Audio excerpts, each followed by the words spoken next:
Value আছে।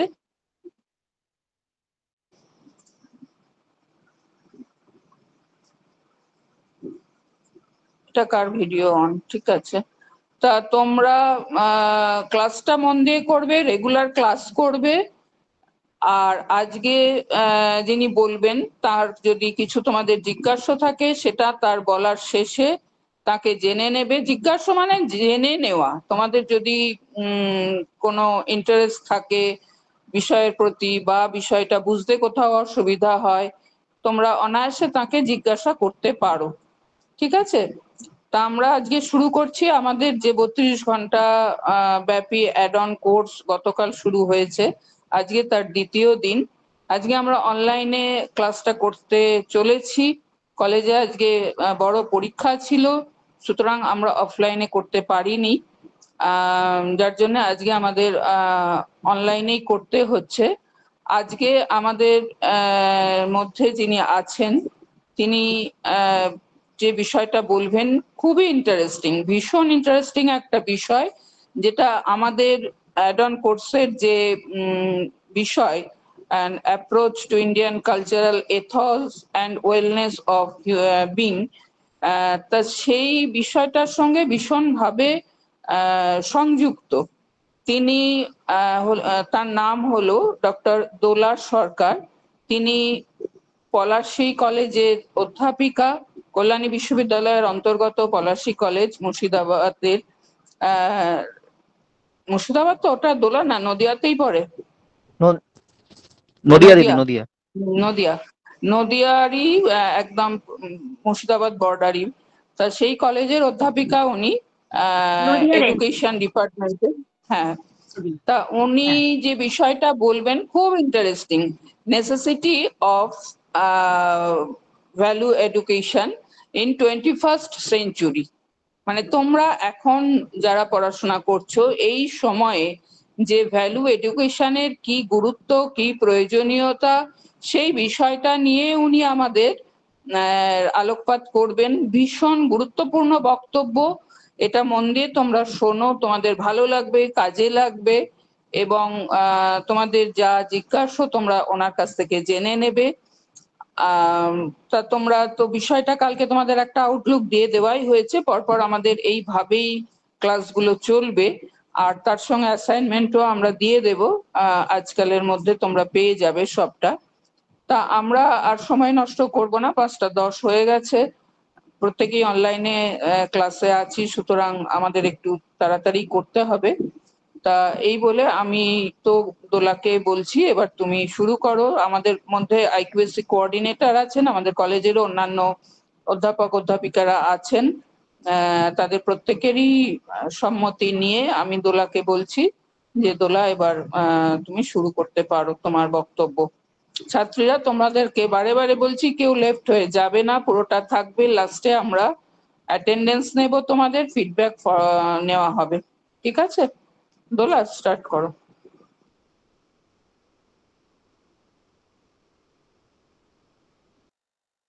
নমস্কার। ভীষণ ভালো লাগছে নদিয়া যে কলেজ,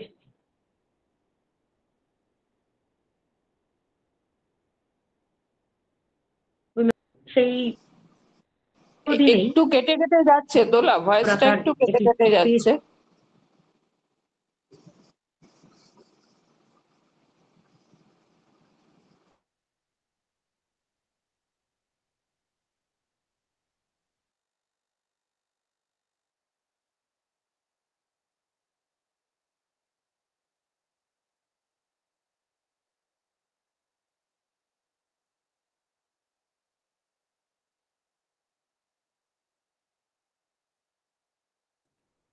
বলছি যে ভিডিওটা কি অফ রাখলে কি ক্লিয়ার হচ্ছে? ভয়েসটা একটু দেখুন তো ম্যাম,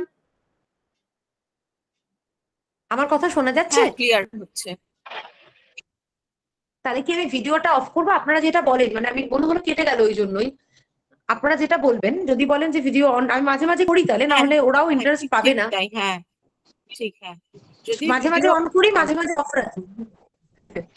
না ঠিক আছে, ঠিক আছে, তাই করো। আচ্ছা, একটু আবার একটু চেষ্টা করি ভিডিওটা অন করার। আচ্ছা, আহ, আর শুরুতেই আজকের বক্তব্য শুরু করার আগে আমি উইমেন্স কলেজের যিনি আছেন, আমার যথাযোগ্য প্রণাম, এবং বাকি সকল টিচার সকলেই আমার থেকে সিনিয়র, আমি সবাইকেই মোটামুটি ভাবে চিনি, সকল ম্যাডামদেরকে আমার যথাযোগ্য সম্মান, আইকিউসি কোঅর্ডিনেটর তাকেও আমার সম্মান জানাই, এবং বাকি যারা রয়েছেন, এছাড়া আমার প্রিয় ছাত্রছাত্রীরা।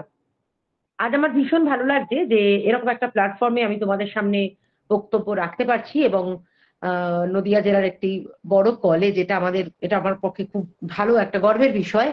তা সেখানে ফিলোসফি ডিপার্টমেন্টের ম্যাডাম অনুরাধা ম্যাডাম আমাকে আজকে বক্তব্য রাখার এই সুযোগ করে দিয়েছেন, তাকে আমার তরফ থেকে ধন্যবাদ। আজকে যে বিষয়টা নিয়ে আমি বলবো, ম্যাডাম একটু আগেই বললেন যে necessity of value education in the 21st century. বর্তমানে আমরা একবিংশ শতাব্দীতে দাঁড়িয়ে আমরা যেখানে মহাকাশ যাত্রা করছি, যেখানে আমাদের মেট্রো যাচ্ছে গঙ্গার তলা দিয়ে, জলের তলা দিয়ে, হ্যাঁ, আরো অনেক অভিনব জিনিস, আমরা চাঁদে পৌঁছে যাচ্ছি, এরকম অনেক অভিনব জিনিস আমরা করছি, কিন্তু এই সব কিছু করলেও কোথায় যেন আমাদের একটা শূন্যতা থেকে যাচ্ছে, কোথায় একটা গ্যাপ রয়ে গেছে। যেই গ্যাপটা আমরা যতই শিক্ষিত হই, যতই আমরা যুগের সঙ্গে তাল মিলিয়ে চলি, সেটা যদি আমাদের মধ্যে না থাকে, তাহলে আমাদের সব শিক্ষাটাই কেমন একটা যেন জোলও হয়ে যাবে, এবং সমগ্র শিক্ষাটাই একটা শূন্য মধ্যে ভাসবে। সেই ইম্পর্টেন্ট বিষয় সেটা হলো আর কিছু নয়, ভ্যালু বা মূল্যবোধ, যেটার অভাব আমরা বর্তমান সময় দাঁড়িয়ে আমরা ভীষণভাবে অনুভব করি। তরুণ প্রজন্ম, তাদের মধ্যে একটা নৈতিক অবক্ষয় আমরা লক্ষ্য করতে পারছি, এবং যত দিন যাচ্ছে এই নৈতিক অবক্ষয়টা মহামারীর মতন বেড়েই চলেছে। আমরা জানি যে একটা দেশ বা একটা জাতির প্রধান শক্তি হচ্ছে এই যুব সমাজ, মানে তোমরা আজকে এখানে যারা ছাত্রীরা রয়েছো, তারাই হচ্ছে আগামী দিনের ভবিষ্যৎ। যুব সমাজই হলো সমাজের একটা কাণ্ডারি, যারা আমাদের দেশ এবং সমাজকে এগিয়ে নিয়ে যাবে, এই তরুণ প্রজন্ম। কিন্তু পাশাপাশি এটাও খুব দুঃখের বিষয় যে এই যুব সমাজের মধ্যে একটা গভীর ক্ষত তৈরি হয়েছে। সেই ক্ষতটা হচ্ছে যে মূল্যবোধের একটা অভাব। আমি বলছি না যে সবার মধ্যেই সেটা রয়েছে, আমি এটা সবাইকে এটা বলছি না, আমি ইন জেনারেল ওয়েতে বলছি যে এই যে মূল্যবোধের একটা অবক্ষয়, যে অবক্ষয় গোটা সমাজটাকে একটা অন্ধকারের দিকে ঠেলে দিচ্ছে। যুব সমাজ এখন তারা মদাসক্ত হয়ে পড়ছে, তারা খারাপ খারাপ নেশায় তারা নিজেদেরকে সেখানে জড়িয়ে ফেলছে, চুরি ডাকাতি করছে, খারাপ কাজ করছে, যেগুলো কিনা আমাদের বর্তমান সমাজের পক্ষে খুবই ক্ষতিকারক দিক। এটা আমরা আমরা ব্যাপারটা শুধু ফিল করলেই হবে না, আমরা জানি যে আমরা মানুষ সমাজবদ্ধ জীব, সমাজে মানুষ একসাথে বসবাস করি আমরা, এবং প্রত্যেকটা সমাজেরই একটা নির্দিষ্ট নীতি থাকে, যেই নীতিকে মাথায় রেখে যেই নীতি অনুযায়ী সেই সমাজ পরিচালিত হয়। কিন্তু এই নৈতিকতা এবং মূল্যবোধ যেগুলো মানুষের অবক্ষয় হতে চলেছে এবং হচ্ছে প্রতিনিয়ত, যার ফলে সমাজ যে একটা নির্দিষ্ট একটা তার থাকে, একটা ছন্দ থাকে, সেই ছন্দটা সমাজ হারিয়ে ফেলছে। তাই এই সময় দাঁড়িয়ে আমাদের এই মূল্যবোধের প্রয়োজনীয়তা আমাদের খুবই ইম্পর্টেন্ট একটা বিষয়। কিভাবে আমরা এই মূল্যবোধ মানুষের মধ্যে গড়ে তুলতে পারবো। এখনকার সমাজে যে প্রতিহিংসা পরায়ণতা চলছে এবং নিজেকে জাহির করার একটা প্রবণতা, এই প্রবণতাগুলো মানুষকে তার প্রিয়জন হারানোর মতন একটা জঘন্য কাজেও লিপ্ত করছে, যার জন্য আমরা দুদিন অন্তর অন্তর দেখতে পাই খুন খারাপি হচ্ছে, হিংসা চারিদিকে, বন্ধু বন্ধুকে মেরে ফেলছে, মা বাবাকে হত্যা করছে, পরিবারের আপন জনকে তারা মেরে ফেলছে। এরকম ভাবে শারীরিক মানসিক ভাবে নির্যাতন করছে, এই বিষয়গুলো আমাদের ভীষণভাবে নাড়া দেয়। অথচ দেখা যাচ্ছে আমরা কিন্তু আমাদের ডিগ্রিতে কোনো দিক থেকে পিছিয়ে নেই, তাই না? আমরা দেখছি আমরা বড় বড় ক্ষেত্রে আমরা তরুণ প্রজন্ম অনেক বেশি অ্যাডভান্স। তারা বিভিন্ন রকমের ডিগ্রি তারা লাভ করছে, তারা পড়াশোনায় ভালো হচ্ছে, ইংলিশ মিডিয়ামে পড়ছে, তারা ভালো ভালো চাকরি পাচ্ছে, সবকিছু হচ্ছে। কিন্তু তা সত্ত্বেও দেখা যাচ্ছে যে এই নৈতিক অবক্ষয়, মানে একটা মূল্যবোধ বলে যে জিনিসটা, সেটা কিন্তু এখন বড় অভাব, এবং যার ফলেই এই সমাজে এত ক্ষতি হচ্ছে।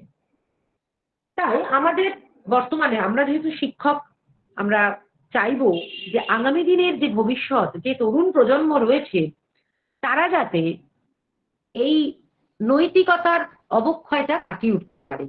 শুধু তাই নয়, এখন যারা ছোট শিশু, যারা আস্তে আস্তে বড় হচ্ছে, আগামী দিনে তাদের মধ্যে যাতে মূল্যবোধ ছোট থেকে গড়ে ওঠে। কারণ মূল্যবোধ এমন একটা বিষয় যেটা হঠাৎ করে মানুষের তৈরি করা যায় না, তাই না? তা সেক্ষেত্রে আমাদের শিক্ষা প্রতিষ্ঠান, স্কুল, কলেজ, ইউনিভার্সিটি, ইউনিভার্সিটি তো অনেক পরের কথা, আমি primary school, secondary, higher secondary, college level, এই সমস্ত ক্ষেত্রে আমাদের সচেতন হতে হবে কিভাবে আমরা ছাত্রছাত্রীর মধ্যে মূল্যবোধ তৈরি করতে পারবো থ্রু এডুকেশন। শিক্ষার মধ্যে দিয়ে আমরা কিভাবে তাদের মধ্যে সেই মূল্যবোধটা গড়ে তুলতে পারবো, যে মূল্য তাদেরকে শুধুমাত্র ডিগ্রি অর্জন করা বা শুধুমাত্র ভালো চাকরি পাওয়া, শুধুমাত্র ভালোভাবে একটা লাইফ লিড করা, আনন্দ ফুর্তি করা, সেটার বাইরে থেকেও শান্তিতে থাকা, ভালো মানুষ হওয়ার শিক্ষা, সেটা যেন দিতে পারি। এই জন্যই আজকের এই বিষয়, যে আমরা সেখানে আমাদের ভ্যালু এডুকেশন কে আমরা কতটা আমরা বর্তমান প্রজন্মের কাছে দিতে পারছি। তা আমি ম্যাডাম একটু আগেই বললেন যে কোর্স শুরু করার আগে, যদি এটা আমাদের মূল্যবোধ, আমি বললাম যে শুধুমাত্র মুখস্থ করা বা পড়ার জিনিস নয়, এটা হচ্ছে সম্পূর্ণই মনের ব্যাপার। কিন্তু যেহেতু তোমাদের একটু এমসিকিউ কোশ্চেনও এখান থেকে দেওয়া হবে, অ্যাসাইনমেন্ট দেওয়া হবে, আমি চাইবো প্রত্যেক ছাত্রছাত্রীরা যদি একটু তোমরা খাতা পেনগুলো নিজেদের সামনে একটু খুলে রাখো, ঠিক যেরকম ভাবে আমরা কলেজে পড়াশোনার ক্ষেত্রে করে থাকি, তাহলে তোমরা একটু পয়েন্টগুলো যদি একটু নোট করে নাও, তাহলে সেটা তোমাদের পক্ষেই সুবিধাজনক, এবং সেই পক্ষেই ভালো হবে। কিন্তু তার মানে এই নয় যে তোমরা ওই পরীক্ষা বা প্রশ্ন লেখার জন্য যে লেকচারটাই ভালো করে শুনবে না। আমি চাই এটা তোমাদের মনে ঢুকুক। কারণ মনে যেটা একবার ঢোকে সেটা যদি ঠিক মতন ভালো লাগে, আমি জানি না আমার বক্তব্য তোমাদের ভালো লাগছে কিনা, যদি সেই বক্তব্যটা তোমাদের ভালো লাগে, সেটা আমার খুব ভালো লাগবে।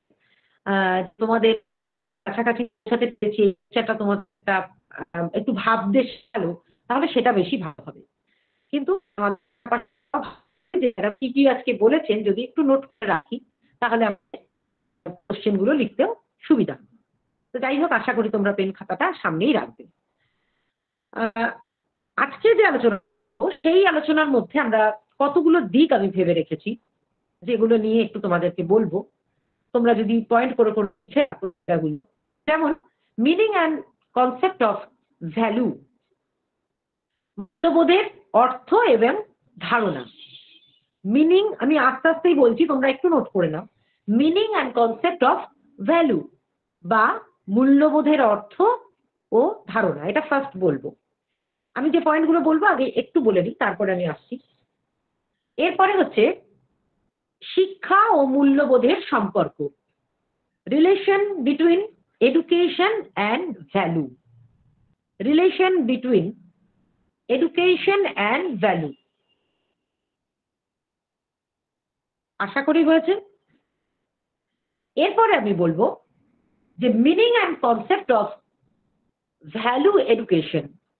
প্রথমে ছিল কিন্তু মাথায় রাখবে, ফার্স্ট যে পয়েন্টটা বলেছি সেটা কিন্তু আমি বলেছি মূল্যবোধ, শুধুমাত্র ভ্যালু। আর এখন যেটা বললাম সেটা হচ্ছে meaning and concept of value education, মানে মূল্যবোধ।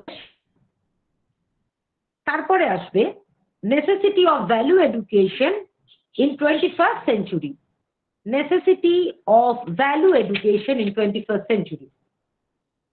এর পাশাপাশি আমরা মানে আমি যেটা বললাম যে 21 শতকের মূল্যবোধ শিক্ষার প্রয়োজনীয়তা। তারপরে পয়েন্ট নোট করো, necessity of value education in the national context of India in 21st century. কে ভারতের জাতীয় প্রেক্ষাপটে মূল্যবোধ শিক্ষার প্রয়োজনীয়তা। নেক্সট হচ্ছে, যদি মনে হয় যে আমি একটু ফাস্ট বলছি আমাকে বলবে, তোমাদের লিখতে নোট ডাউন করতে যদি কোথাও অসুবিধা হয়। নেক্সট হচ্ছে, ম্যাম বোঝা যাচ্ছে না, আস্তে আস্তে বলুন। আসতে বলবো? আচ্ছা ঠিক আছে, এই তো তোমরা তার মানে শুনছো, আর খুব ভালো লাগছে নিশ্চয়ই। কোন জায়গাটা বলবো বলো? প্রথম থেকে বলুন ম্যাম। আবার প্রথম থেকে বলবো? আচ্ছা, প্রথমে বলেছি মিনিং অ্যান্ড, বলো বলো। necessity of value education in the national, তারপরে কি? ও আচ্ছা, ওই পয়েন্টটা বলবো। আচ্ছা, necessity of value education in the national context, মানে জাতীয় প্রেক্ষাপটে মূল্যবোধ শিক্ষার প্রয়োজনীয়তা।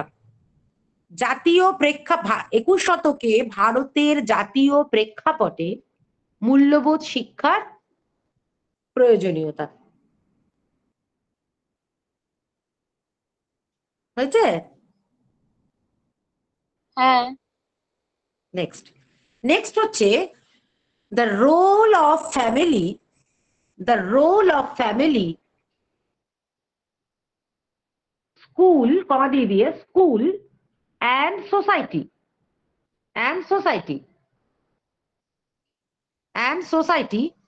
in value transformation, অর্থাৎ মূল্যবোধ সঞ্চালনে পরিবার, বিদ্যালয় এবং সমাজের কি ভূমিকা। ম্যাম পয়েন্টটা একবার বলুন। হ্যাঁ, মূল্যবোধ সঞ্চালনে পরিবার, বিদ্যালয় এবং সমাজের ভূমিকা।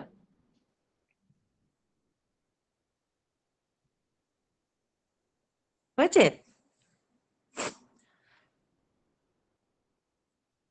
নেক্সট, মূল্যবোধের সংকট, ক্রাইসিস অফ ভ্যালু, মূল্যবোধের সংকট।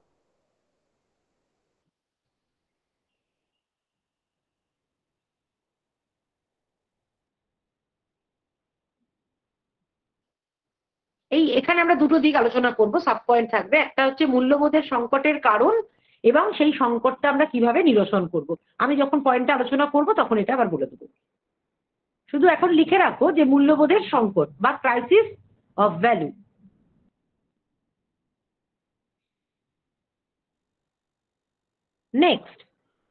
নেক্সট হচ্ছে ভ্যালু এডুকেশন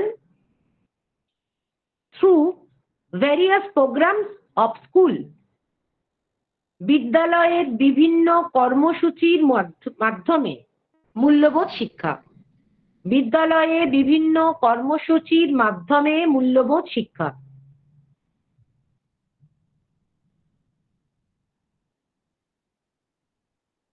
হয়েছে? নেক্সট, পাঠ্যক্রমের অন্তর্ভুক্ত বিষয়ের মাধ্যমে মূল্যবোধ গঠন। ইংলিশটা হচ্ছে value development through the subject, in the curriculum.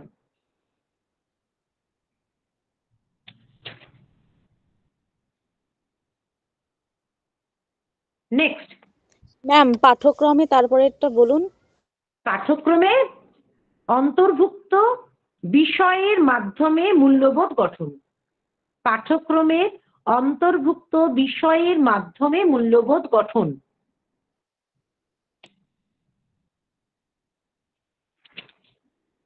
হয়েছে? হ্যাঁ ম্যাম হয়েছে। আচ্ছা, নেক্সট হচ্ছে যে বিদ্যালয়ের মূল্যবোধ সম্পর্কে স্বাধীন ভারতের বিভিন্ন শিক্ষা কমিশনের সুপারিশ।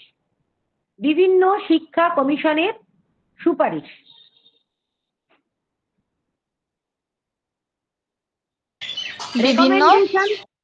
বিভিন্ন শিক্ষা কমিশনের সুপারিশ। রেকমেন্ডেশনস মানে হচ্ছে সুপারিশ, recommendations of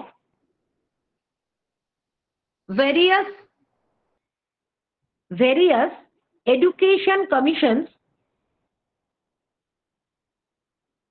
in independent India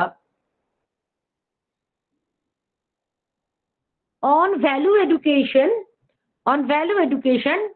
in school, on value education in schools.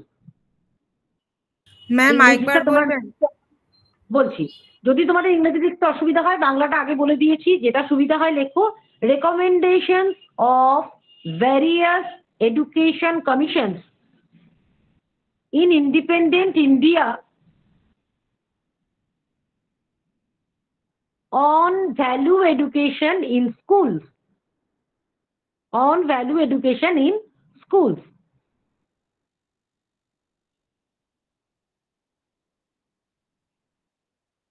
Next point, barriers of value education. Barriers মানে হচ্ছে মূল্যবোধ শিক্ষার প্রসারে বাধা, মূল্যবোধ শিক্ষার প্রসারে বাধা, barriers of value education.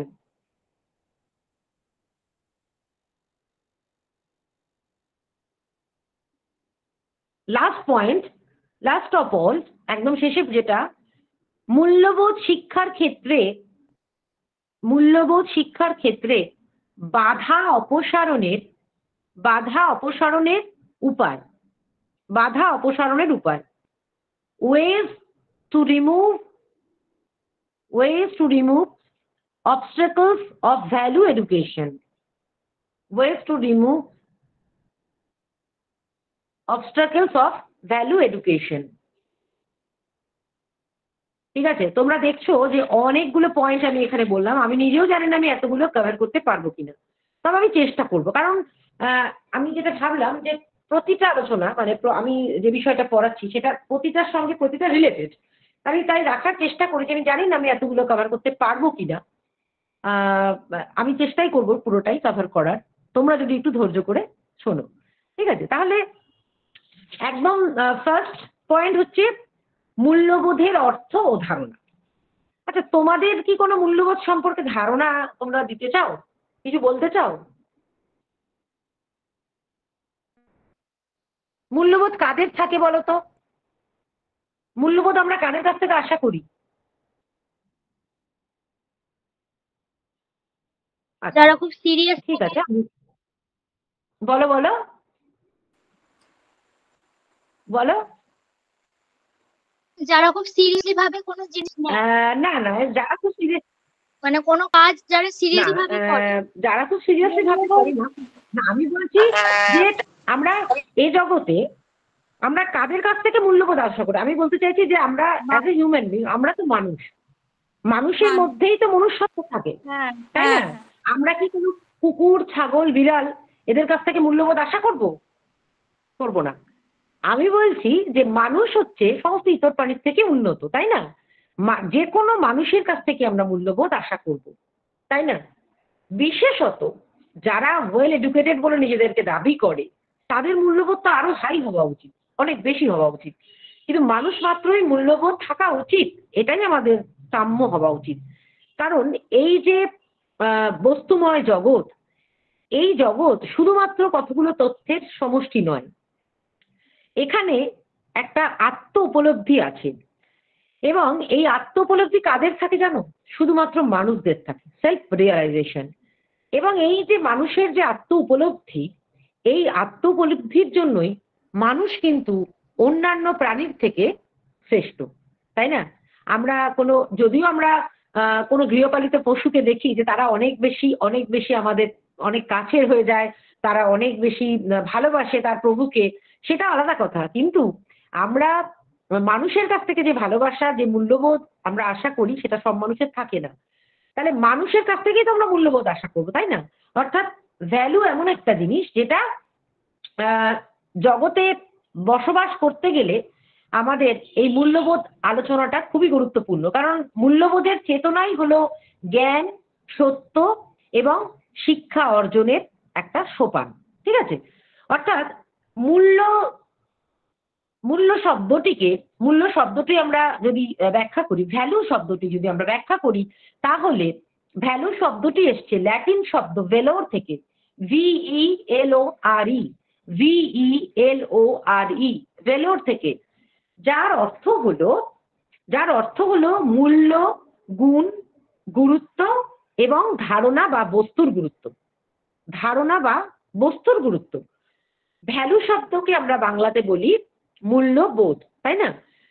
তাহলে আমরা এই মূল্যবোধ যে কথাটা বলছি, এটা আমরা দেখি যে প্রত্যেক সমাজের মধ্যে প্রত্যেকেরই একটা মূল্যবোধ থাকে, এবং সমাজের কতগুলো সার্বজনীন মূল্যবোধ থাকে। সার্বজনীন অর্থাৎ সেগুলো সংখ্যাগরিষ্ঠের দ্বারা সমর্থিত বা ঐক্য মতের ভিত্তিতে সেই মূল্যবোধ কিন্তু প্রতিষ্ঠিত, ঠিক আছে? যেমন আমরা দেখি, আমরা জানি যে সমাজ হচ্ছে পরিবর্তনশীল, তাই না? প্রতিনিয়তই পরিবর্তন হচ্ছে। সমাজের পরিবর্তনের সঙ্গে সঙ্গে আমরা এটাও মাথায় রাখবো যে সমাজের পরিবর্তনের সঙ্গে সঙ্গে মূল্যবোধও পরিবর্তন হয়। মূল্যবোধ কিন্তু কনস্ট্যান্ট নয়। আজকের সমাজে দাঁড়িয়ে আমাদের কাছে যেটা মূল্য, যার একটা ভ্যালুজ রয়েছে, যার একটা মূল্য রয়েছে, আজ থেকে 10 বছর পরে গিয়ে দেখবো সেই বিষয়টার কোনো মূল্য নেই, সেটা মূল্যহীন। এরকম অনেক জিনিস আছে। আমরা যদি প্রাচীন ভারত থেকে ধরি, প্রাচীন যুগে যেমন সেখানে বর্ণভেদ প্রথা ছিল, তাই না? সেখানে শূদ্রদেরকে সমাজে নিকৃষ্ট বলে মনে করা হতো, ব্রাহ্মণরা সব থেকে উঁচুতে ছিল, তারাই সমাজকে লিড করতো, এবং সেখানে শূদ্রকে যত রকমের তাদের সাথে খারাপ ব্যবহার করা হতো সেটাকে কিন্তু খারাপ বলে মনে করা হতো না, কারণ ওই সমাজের ওটাই মূল্যবোধ। কিন্তু আজ আমরা একবিংশ শতাব্দীতে দাঁড়িয়ে সেইটার নিন্দা করি, ঠিক না? সেই সময় প্রাচীন ভারতে আমরা এক সময় দেখেছি যে সকলের মধ্যে পুরুষ যারা বড় লোক, মানে যারা অভিজাত শ্রেণীর পুরুষ, তারা পড়াশোনা করতো, বাকিরা পড়াশোনা করতে পারতো না, ঠিক আছে? কিন্তু সেই যুগে দাঁড়িয়ে সেটাই তার মূল্যবোধ। তারপরে আমরা মধ্যযুগেতে চলে আসি। মধ্যযুগে দেখব নারীদের মধ্যে, মেয়েদের, আমরা মধ্যযুগের একটা হচ্ছে বৈদিক যুগে যদি আমরা ধরি, বৈদিক যুগে যদি আমরা দেখি, বৈদিক যুগে দুটো দিক, একটা হচ্ছে আর্লি, একটা হচ্ছে পোস্ট। এবার এই সময় দেখতে পাচ্ছি যে একদম আদি বৈদিক যুগে মেয়েদের সম্মান দেওয়া হতো, পরবর্তী বৈদিক যুগে মেয়েরা সেরকম ভাবে সম্মান পেত না, অর্থাৎ পরবর্তী বৈদিক যুগে নারীর ক্ষমতার অবক্ষয় ঘটে। সেই যুগে দাঁড়িয়ে সেটার আলাদা মূল্য, এখন আমরা সেটা সমালোচনা করি, এখন মেয়েরা সবার আগে এগিয়ে যাচ্ছে। তাহলে আমি এটাই বলতে চাইছি যে ভ্যালু বা মূল্যবোধ কখনোই সেটা কনস্ট্যান্ট নয়, যুগের সঙ্গে সময়ের সঙ্গে তাল মিলিয়ে সেই মূল্যবোধ কিন্তু পরিবর্তনশীল হবে। আজকে যেটার মূল্য আছে আগামী দিনে সেটা মূল্য নাও থাকতে পারে, ঠিক আছে? এবারে আমাদের নেক্সট পয়েন্ট, শিক্ষা এবং মূল্যবোধ। শিক্ষা এবং মূল্যবোধের সম্পর্ক।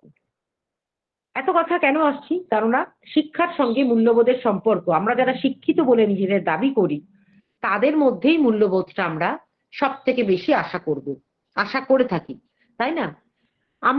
তোমরা এখানে তোমরা ফিলোসফি স্টুডেন্ট বেশি আছো মনে হয়, যেহেতু দর্শনের সঙ্গে শিক্ষার একটা সম্পর্ক আমরা পড়িয়ে থাকি, বলে থাকি, সেরকম ভাবেই শিক্ষার সঙ্গে মূল্যবোধের একটা সম্পর্ক রয়েছে, এবং মূল্যবোধ এবং শিক্ষা হচ্ছে একে অপরের পরিপূরক।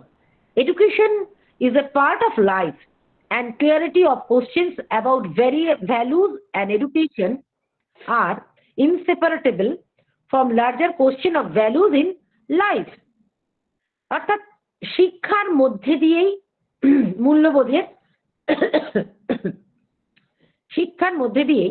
মূল্যবোধের বিকাশ ঘটে। কিভাবে ঘটে? একজন শিক্ষিত মানুষ আমরা যাকে বলি, মানে মনে করি আমরা যাকে, যে যিনি শিক্ষিত মানুষ বলে নিজেকে দাবি করেন বা সত্যিকারের যার মধ্যে শিক্ষা আছে, তিনি কিন্তু ভালো মন্দ বিচার করতে পারবেন। অর্থাৎ শিক্ষা ব্যক্তিকে ভালো মন্দ বিচার করতে শেখায়, শিক্ষাই আদর্শ জীবনের অধিকারী করে তোলে। আবার শিক্ষার ভিত্তি যদি আমরা আলোচনা করি, সেখানে দেখব মূল্যবোধ হচ্ছে শিক্ষার একটা ভিত্তি। অর্থাৎ সাধারণ অর্থে মূল্যবোধের শিক্ষা বলে। নৈতিকতা সম্বন্ধে সচেতনতা, অর্থাৎ প্রকৃত শিক্ষা মানুষকে তার নৈতিকতা নীতিবোধ সম্পর্কে সচেতন করবে, তাহলে সেটা প্রকৃত শিক্ষা, না হলে সেই শিক্ষার কোনো দাম নেই। এবার আমরা বলি যে মূল্যবোধ শিক্ষার যে ধারণা বা অর্থ, concept, meaning and concept of value education, meaning and concept, অর্থাৎ এবার এতক্ষণ আমরা বললাম ভ্যালু, এবার আমরা বলছি ভ্যালু এডুকেশন, অর্থাৎ মূল্যবোধের সঙ্গে শিক্ষাটা জড়িত হলো, কারণ শিক্ষার সঙ্গে মূল্যবোধের একটা সম্পর্ক রয়েছে, আমি আগে বললাম relation between education and value. এবার হচ্ছে তাহলে meaning and concept of value education, value education বা মূল্যবোধের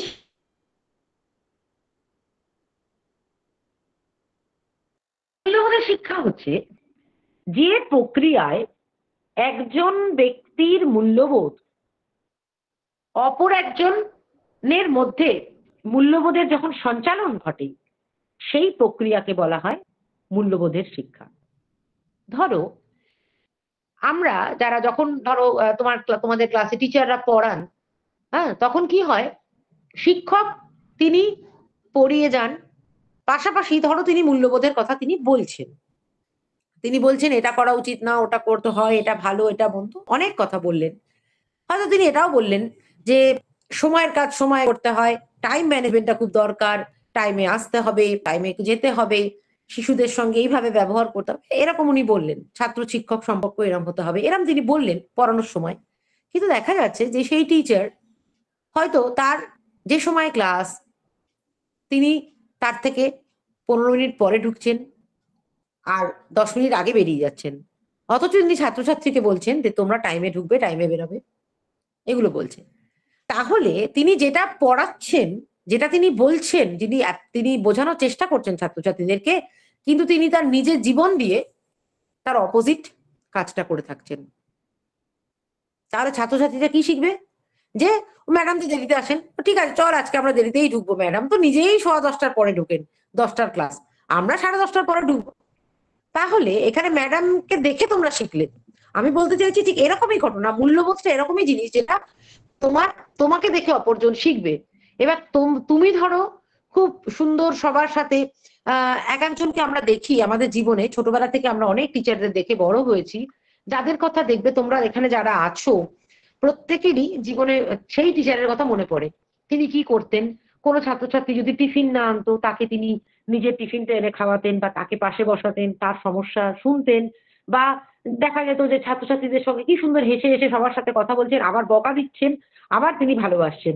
এই যে কিছু কিছু জিনিস, যে ব্যবহার, যেগুলো শিখে তোমার মধ্যেও সেটা গড়ে উঠেছে, তাহলে এখানে দেখে শিখতে, মানে তোমাকে দেখে শিখবে। অর্থাৎ আমি বলতে চাইছি যে মূল্যবোধ এমন একটা বিষয় বা যে কোনো জিনিসের যে আপনি আচরি ধর্ম শেখাও অপরে, আমি মুখে বললে হবে না, যেটা আমাকে দেখে অপরজন শিখবে এবং তার মধ্যে সেই গুণটা বিকশিত হবে, আমার চরিত্র দেখে অন্যজনের চরিত্র গঠন হবে, আমার একজন নাগরিককে দেখে আরেকজন নাগরিকের বিকাশ হবে, নৈতিক বিকাশ হবে, আধ্যাত্মিক বিকাশ হবে। আমি মুখে বলছি সব ধর্মকে আমি সমানভাবে দেখি, জানো তো সব ধর্ম সমান, হিন্দু মুসলিম ভাই ভাই, হ্যাঁ, শিখ জৈন সবাই ভাই ভাই, কিন্তু দেখা যাচ্ছে যে আমরা যখন ব্যক্তি জীবনে আমরা আসি, আমাদের যখন স্টুডেন্টরা আমাদের ক্লাসের বাইরে দেখে, বা একজন টিচারকে বা একজন মানুষকে যখন ফলো করে, তখন দেখে যে ম্যাডাম বা স্যার তিনি এই কথা বললেন, অথচ তিনি বাইরে এসে তাকে ঘৃণা করছেন বা তাকে ছোট করছে, অন্য ধর্মকে, তাহলে সে কি শিখবে? তাকে দেখে শিখবে যে টিচার এই কথা এইমাত্র বলেন, অথচ তিনি অপোজিট বিহেভ করছেন, তাই না? তাহলে মূল্যবোধ এমন একটা বিষয় যে যেটা মানুষ একজন অপরকে দেখে শিখবে, এটা হচ্ছে ভ্যালু এডুকেশন। রামকৃষ্ণদেব বলেন যে বর্তমানে আমরা যে সমাজ ব্যবস্থা, যেখানে আমরা দেখি যে শিশুদের মধ্যে শিক্ষা হচ্ছে রুজি রুটির জন্য শিক্ষা, রুজি রুটি, ব্রেড অ্যান্ড বাটার, হ্যাঁ, অর্থাৎ এটা তো অবশ্যই রুজি রুটি তো আমাদের, এটা তো মানতে হবে, এটা আমরা অস্বীকার সম্পূর্ণ করতে পারি না। আমাদের শিক্ষা মানে আমরা যারা একটু এডুকেশনের কথাও বলি, এডুকেশনের দুটো মিনিং, একটা হচ্ছে সংকীর্ণ অর্থে শিক্ষা, আর একটা হচ্ছে ব্যাপক অর্থে শিক্ষা। সংকীর্ণ অর্থে শিক্ষার ক্ষেত্রে যখন এটা বিশ্বাসী ছিল, তখন বলা হতো এডুকেশন শুধুমাত্র পুঁথিগত বিদ্যা এবং নির্দিষ্ট স্কুল কলেজের গণ্ডির মধ্যেই সেই শিক্ষাটা আবদ্ধ। সেখানে ছাত্রছাত্রীদের স্কুল কলেজের বাইরে, মানে স্কুল কলেজের টাইম শেষ হলো, মানে 10টা থেকে 5টা, এটাই হলো শিক্ষার সময়। এরপরে আর শিক্ষা নয়, এটা মনে করা হতো। এটা হচ্ছে, এবং এই এডুকেশনে শুধুমাত্র শিক্ষক দেবেন, শিক্ষার্থী গ্রহণ করবে এবং তারা সার্টিফিকেট পাবে, ডিগ্রি শেষ, ব্যাস হয়ে গেল, শেষ। এটা হচ্ছে এডুকেশন। এটা ছিল সংকীর্ণ অর্থে শিক্ষা। মনে করা হতো শিক্ষক মশাই সব জানেন, শিক্ষার্থী কিছু জানেন না, তার মাথাটা ব্ল্যাঙ্ক।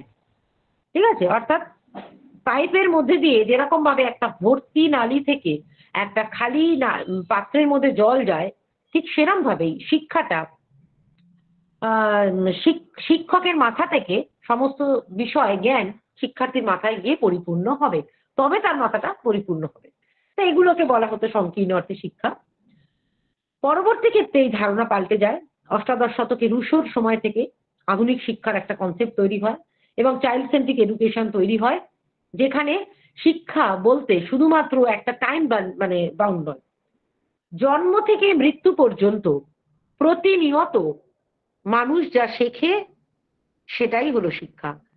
তুমি যে শুধু স্কুল কলেজের গণ্ডিতে 10টা 5টার মধ্যে যেটুকু শিখছো, তোমার টিচারের কাছ থেকে যেটুকু শিখছো, সেটা শিক্ষা নয়। তার বাইরেও তুমি রাস্তায় চলতে চলতে কোনো একটা গরিব মানুষ কিছু একটা কাজ করছে, কোনো একটা তুমি দেখছো যে একজন ভিখারি, আমি সাপোজ তুমি, সে খাচ্ছে, খেতে খেতে একটা কুকুর রয়েছে পাশে, সে নিজের খাওয়াটা তুলে ওখানে কুকুরকে খাওয়ালো। নিজে খেতে পারছে না, কিন্তু সেখান থেকেও সে কুকুরকে দিল। তুমি তার কাছ থেকেও শিখবে, সেটাও তোমার শিক্ষা। এডুকেশন হচ্ছে সেটাই, যে জন্ম থেকে মৃত্যু পর্যন্ত প্রতিনিয়ত মানুষ যা শেখে সেটাই হলো তার শিক্ষা। তাহলে এই যে যখন ব্রডার সেন্স বা ব্যাপক অর্থে শিক্ষার কনসেপ্টটা এলো, তখন বলা হলো যে শুধুমাত্র এডুকেশন মানে পুঁথিগত শিক্ষা নয়। রামকৃষ্ণদেব সেটাই বলছেন যে শুধু রুজি রুটি নয়, প্রকৃত শিক্ষা সেটাই, পুঁথিগত শিক্ষা নয়। পুঁথিগত শিক্ষার বাইরে গিয়ে মানুষ যখন প্রকৃত মানুষ হয়ে ওঠে, যখন তার মধ্যে নীতিবোধ, মূল্যবোধ জেগে ওঠে, প্রকৃত মানুষ হয়, তখনই সেটা হচ্ছে প্রকৃত শিক্ষা। এবং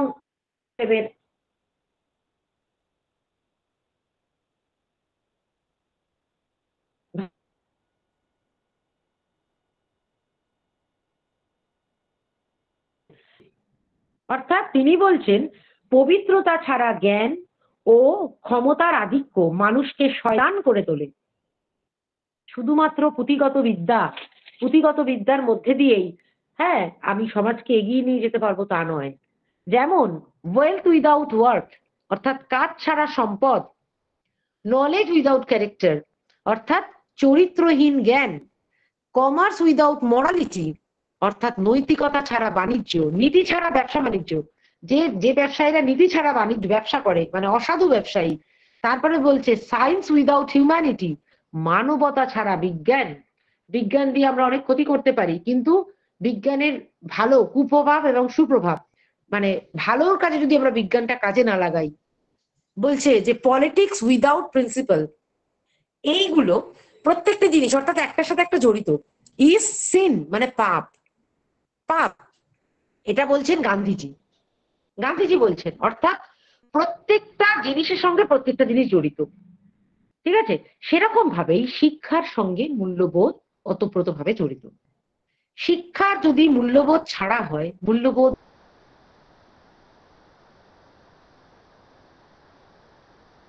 শিক্ষা হয়,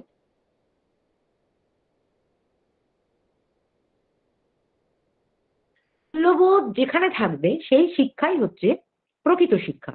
এটা রামকৃষ্ণদেবের কথা, পরবর্তী ক্ষেত্রে বিবেকানন্দ একই কথা বলেছেন। শুধু তাই নয়, গান্ধীজি বলি, জন ডিউই বলি, প্রত্যেকেই ঘুরিয়ে ফিরিয়ে এই কথাই বলেছেন। এবং মূল্যবোধ শিক্ষার্থীর মধ্যে কি করে? একটি শুভ বোধ উন্মেষণ ঘটায়। শিক্ষার্থীর মধ্যে কিছু দায়িত্বশীল, কিছু কর্তব্য বোধ জাগিয়ে তোলে। আমার কি কর্তব্য, কি দায়িত্ব, শুধু কিভাবে আমি সমাজের কল্যাণ করব, কিভাবে আমি বিশ্বকে রক্ষা করব, বিশ্বের কল্যাণ করব, এটাই আমাকে ভালো শিক্ষা শেখাতে সাহায্য করবে। আর এটাই হলো মূল্যবোধ। মূল্যবোধ শিক্ষার সঙ্গে আমরা কতগুলো বিষয়ে অঙ্গাঙ্গিভাবে জড়িত, যেমন সংবেদনশীলতা। বিচার বুদ্ধি, সচেতনতা, সিদ্ধান্ত গ্রহণের ক্ষমতা, উপলব্ধি, অন্তর্দৃষ্টি, এগুলো সবই হচ্ছে মূল্যবোধ শিক্ষার সঙ্গে জড়িত। আমরা বর্তমানে 1920 আমরা 22 মানে আমরা 20 যে এনইপি 2020 অর্থাৎ ন্যাশনাল এডুকেশন যে পলিসির কথা আমরা দেখি, এর আগেও তো অনেক এডুকেশন পলিসি হয়েছে। সেরকম ভাবে 1986 এর যে এডুকেশন পলিসি বা সেখানে যে শিক্ষানীতি, সেখানে তখনই বলা হয়েছিল যে প্রাথমিক শিক্ষা এবং মাধ্যমিক শিক্ষার ক্ষেত্রে পাঠ্যক্রমের মধ্যে এমন বিষয় অন্তর্ভুক্ত করতে হবে যেগুলো শিক্ষার মূল্যবোধ তৈরি করে। 1986 এর যে এডুকেশন পলিসি, সেখানে বলা হয়েছিল যে শিক্ষার মধ্যে এমন কিছু বিষয় থাকবে প্রাথমিক এবং মাধ্যমিক শিক্ষার মধ্যে যা ব্যক্তি, যা শিশুকে তার মূল্যবোধ গঠনে সহায়তা করবে। কি কি বিষয় রাখতে বলেছে? যে দেশের সাংস্কৃতিক ঐতিহ্য থাকবে, জীবনের গণতান্ত্রিক ধারা থাকবে, বিজ্ঞান নির্ভর সমতা থাকবে, ধর্ম নিরপেক্ষতা থাকবে, জাতীয় সংগতি থাকবে, জনসংখ্যা নিয়ন্ত্রণ থাকবে, জীবনের গুণগত মান এটসেট্রা এটসেট্রা, এরকম কিছু নীতি সেখানে বলা হয়েছে। এবং পরবর্তীকালে রাষ্ট্রপুঞ্জের মানবাধিকার ঘোষণার পরবর্তীকালে মূল্যবোধের আরো কিছু ধারণা শিক্ষার সঙ্গে অন্তর্ভুক্ত হয়েছে। সেগুলো কি? স্বাধীনতা, সাম্য, যুক্তি, সম্পদ, সহিষ্ণুতা, শান্তি, মঙ্গল ইত্যাদি। এছাড়াও 1970-এ এনসিইআরটি আন্তর্জাতিক যে শিক্ষাবর্ষ, সেখানে মূল্যবোধ সৃষ্টির কতগুলো বিষয়ের উপরে গুরুত্ব দেওয়া হয়েছিল। সেগুলো হলো শিক্ষার মধ্যে যেগুলো রাখতে বলা হয়েছে, যেমন দৈহিক শ্রম, সেবা, অহিংসা, এগুলো অবশ্যই গান্ধীজির প্রদর্শিত পথ। হ্যাঁ, নির্ভীকতা, সত্যবাদিতা, এগুলোর উপরে জোর দেওয়া হয়েছে। তবে একটা জিনিস মনে রাখতে হবে, মূল্যবোধ কিন্তু কখনোই তাত্ত্বিক বিষয় নয়। অর্থাৎ আমরা যতই আমাদের পড়াশোনার মধ্যে, আমাদের শিক্ষার মধ্যে মূল্যবোধ রাখার জন্য পাঠ্যক্রমে বিভিন্ন বিষয়গুলোকে অন্তর্ভুক্ত করা হয়, কিন্তু মূল্যবোধ সেগুলো মোটেই থিওরিটিক্যাল নয়, সবটাই প্র্যাকটিক্যাল। অর্থাৎ ওই যে আপনি আচরি ধর্ম শেখাবো অপরে, টিচার যাই পড়ান না কেন, তিনি যেভাবে সেই কোর্সটাকে তিনি প্রেজেন্ট করছেন, যেভাবে তিনি নিজেকে তুলে ধরছেন ছাত্রছাত্রীর সামনে, সেটা দেখে তারা শিখবে এবং অনুপ্রাণিত হবে, এবং তারা সেটা জীবন দিয়ে উপলব্ধি করবে এবং জীবনে সেটাকে প্রতিফলন ঘটাতে হবে। তাহলে মূল্যবোধ কিন্তু কখনোই মানে থিওরিটিক্যাল বিষয় না, সেটা প্র্যাকটিক্যাল বিষয়। ঠিক আছে, নেক্সট পয়েন্টে আমি চলে যাই, যে এবারে হলো যে মূল্যবোধ শিক্ষার প্রয়োজনীয়তা, necessity of value education in 21st century. এটা ইন জেনারেল ওয়েতে বলছি, শুধুমাত্র ভারতের বিষয় নয়, টোটাল ওয়েতে বলছি আমি। যেখানে ইউনেস্কো 21 শতকে তারা একটি শিক্ষার উপরে তারা একটি সম্মেলন, আন্তর্জাতিক সম্মেলন সেখানে অনুষ্ঠিত হয়েছিল, এবং সেই সময় একটা অস্থির পরিস্থিতি, সমাজের মধ্যে যে অস্থিরতা রয়েছে, সেই অস্থিরতা থেকে সমাজকে শান্ত করার জন্য তারা বুঝতে পেরেছিল যে শিক্ষাই একমাত্র অবলম্বন, যার মধ্যে দিয়ে এই অস্থির পরিস্থিতিটাকে শান্ত করা যায়। এবং এই সময় জ্যাক ডেলর, তোমরা একটু নোট ডাউন করো, Jacques Delors, JACQUES, Jacques Delors, DELORS, Delors, Jacques Delors, ফ্রান্সের একজন তথাকথিত অর্থনীতিবিদ। জ্যাক ডেলর, নামটা লিখতে পেরেছো? নামটা লিখতে পেরেছো? হ্যাঁ ম্যাম, লিখতে পেরেছি। আচ্ছা, নিশ্চয়ই তোমরা শুনে থাকবে নাম, আমি তাও একবার বললাম। জ্যাক ডেলর, তিনি একটা আন্তর্জাতিক শিক্ষা সম্মেলনে তিনি একটা শিক্ষা নীতি ঘোষণা করেছিলেন, যেটাকে বলা হচ্ছে যে ডেলার, যেটা রিপোর্টকে বলা হয় ডেলার কমিশনের রিপোর্ট। ডেলার কমিশন কি বলছে? যে শিক্ষার লক্ষ্য কি হবে। এই সম্মেলনে শিক্ষার লক্ষ্য নির্ধারিত হয়েছিল। অর্থাৎ শিক্ষার এখানে লক্ষ্য বলতে 4টি স্তম্ভের কথা বলা হয়েছে, 4 pillar of education, 4 pillars of education বা শিক্ষার 4টি স্তম্ভ। আমি আবার বলছি, 4 পিলার্স অফ এডুকেশন, শিক্ষার 4টি স্তম্ভের কথা বলা হচ্ছে। 4টি স্তম্ভ কি কি? 4 পিলার্স অফ এডুকেশন। ফার্স্টে এটা নোট ডাউন করো, learning to know, learning know, জানার জন্য শিক্ষা, লার্নিং টু নো, জানার জন্য শিক্ষা।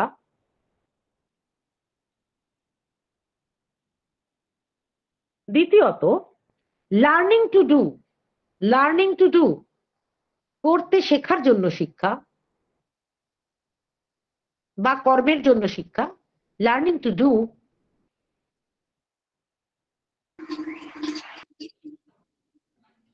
3 নম্বর হচ্ছে learning to live together, learning to live together,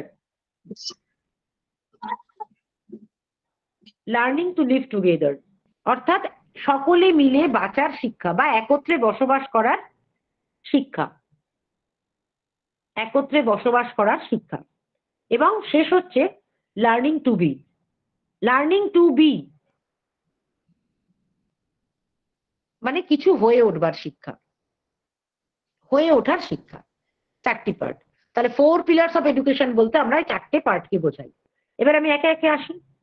ফার্স্টে কি বললাম? Learning to no. শিক্ষার মূল বিষয়টা কি? লার্নিং টু, জানার জন্য শিক্ষা। আমরা তো মূল, আমাদের শিক্ষা বা এডুকেশনের মূল অর্থই, মূল বিষয়টা আমাদের অবজেক্টিভ থাকে না, আমাদের কেন আমরা শিখবো। যে কোনো কাজেরই আমাদের একটা অবজেক্টিভ থাকে, অবজেক্টিভ ছাড়া যে কোনো কাজই সেটা শূন্য হয়ে যাবে। তাই শিক্ষারও সেরকম একটি অবজেক্টিভ থাকছে যে লার্নিং টু নো বা জানার জন্য শিক্ষা।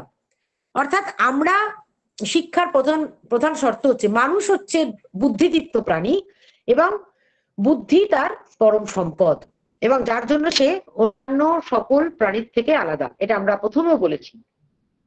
এবং এই বুদ্ধিকে কাজে লাগিয়ে মানুষ সমস্ত কিছু জানার চেষ্টা করে, সমস্ত কিছু বোঝে, সমস্ত কিছুকে জয় করে। তাহলে এই শিক্ষা মানে জানতে শেখার জন্য শিক্ষা সঠিকভাবে কাজে লাগাতে হবে। এর জন্য প্রয়োজন কি দরকার? একাগ্রতা, স্মৃতিশক্তির বিকাশ, স্বাধীনভাবে চিন্তা করতে শেখা। অর্থাৎ মানুষকে এই বিষয়গুলো শিখতে হবে। তাহলে ফার্স্ট অফ অল আমরা যেটা বলতে চাইছি যে জানার জন্য শিক্ষার অর্থ হচ্ছে আমরা যখন পড়াশোনা করি সেটা আমরা জানার জন্যই শিখি, তাই না? এবং এই যে 4 পিলার্স অফ এডুকেশনের ফার্স্ট যে নীতিটার কথা বলা হলো, এইটা তৈরি করার পেছনে মূল্যবোধ শিক্ষার কতগুলো কনসেপ্ট রয়েছে। তারা সেই মূল্যবোধ তৈরি করার জন্যই এই মানে এই অবজেক্টিভটা বেছে নিয়েছে। সেখানে কি মূল্যবোধ তৈরি হচ্ছে জানার জন্য শিক্ষার জন্য? ফার্স্ট হচ্ছে জ্ঞানের প্রতি মূল্যবোধ তৈরি হবে, স্বাধীন চিন্তার প্রতি মূল্যবোধ তৈরি হবে, বৌদ্ধিক পরিকল্পনা, মনন এবং মেধার প্রতি মূল্যবোধ, ধ্যান ধারণা উপলব্ধির মাধ্যমে স্বতন্ত্র জীবন গঠন করার মূল্যবোধ, মনুষ্যত্বের মূল্যবোধ, মৌলিক এবং সৃজনশীল চিন্তার প্রতি মূল্যবোধ। তাহলে আমরা দেখলাম যে জানার জন্য শিক্ষা, লার্নিং টু নো যেটা বলা হচ্ছে, সেই ফার্স্ট পিলার অফ এডুকেশনের মূল যে উদ্দেশ্য, যে কারণে এটাকে রাখা হয়েছে, তা সেগুলো সবকিছুই মূল্যবোধের সঙ্গে সম্পর্ক। ঠিক আছে। দ্বিতীয়ত হচ্ছে learning to do, learning to do অর্থাৎ করতে শেখা, কিছু করতে শেখা, কিছু কর্মের জন্য শিক্ষা। ডেরার প্রস্তাবিত দ্বিতীয় যে নীতিটা সেটা হচ্ছে, অর্থাৎ আমরা পুঁথিগত বিদ্যার পাশাপাশি আমরা যেন দৈহিক কাজটা করতে পারি, দৈহিক কাজটা করতে পারি। এবং এই যে হাতে কলমে কাজ করা, আমরা বর্তমানে শিক্ষার আমরা এই দিকটা লক্ষ্য করি। তার কারণ কি? এই যে আমি বলছি যে সমাজের সঙ্গে পরিবর্তনের সঙ্গে সঙ্গে শিক্ষার লক্ষ্যটাও পরিবর্তন হচ্ছে। হাতে কলমে কাজ করা, লার্নিং বাই ডুইং, যেটা জন ডিউই বলছেন। হ্যাঁ, তারা যে হাতে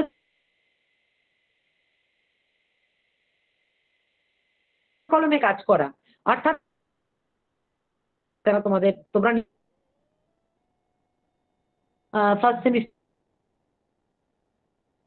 আমাদের করতে হয়েছে, বুঝছো তো?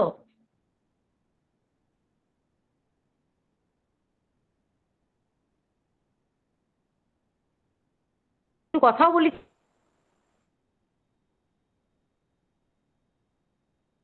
তোমাদের। হ্যালো, হ্যালো, ম্যাম আপনার কথা ভীষণ কেটে কেটে আসলো, কিছু শুনতে পেলাম না। দাদা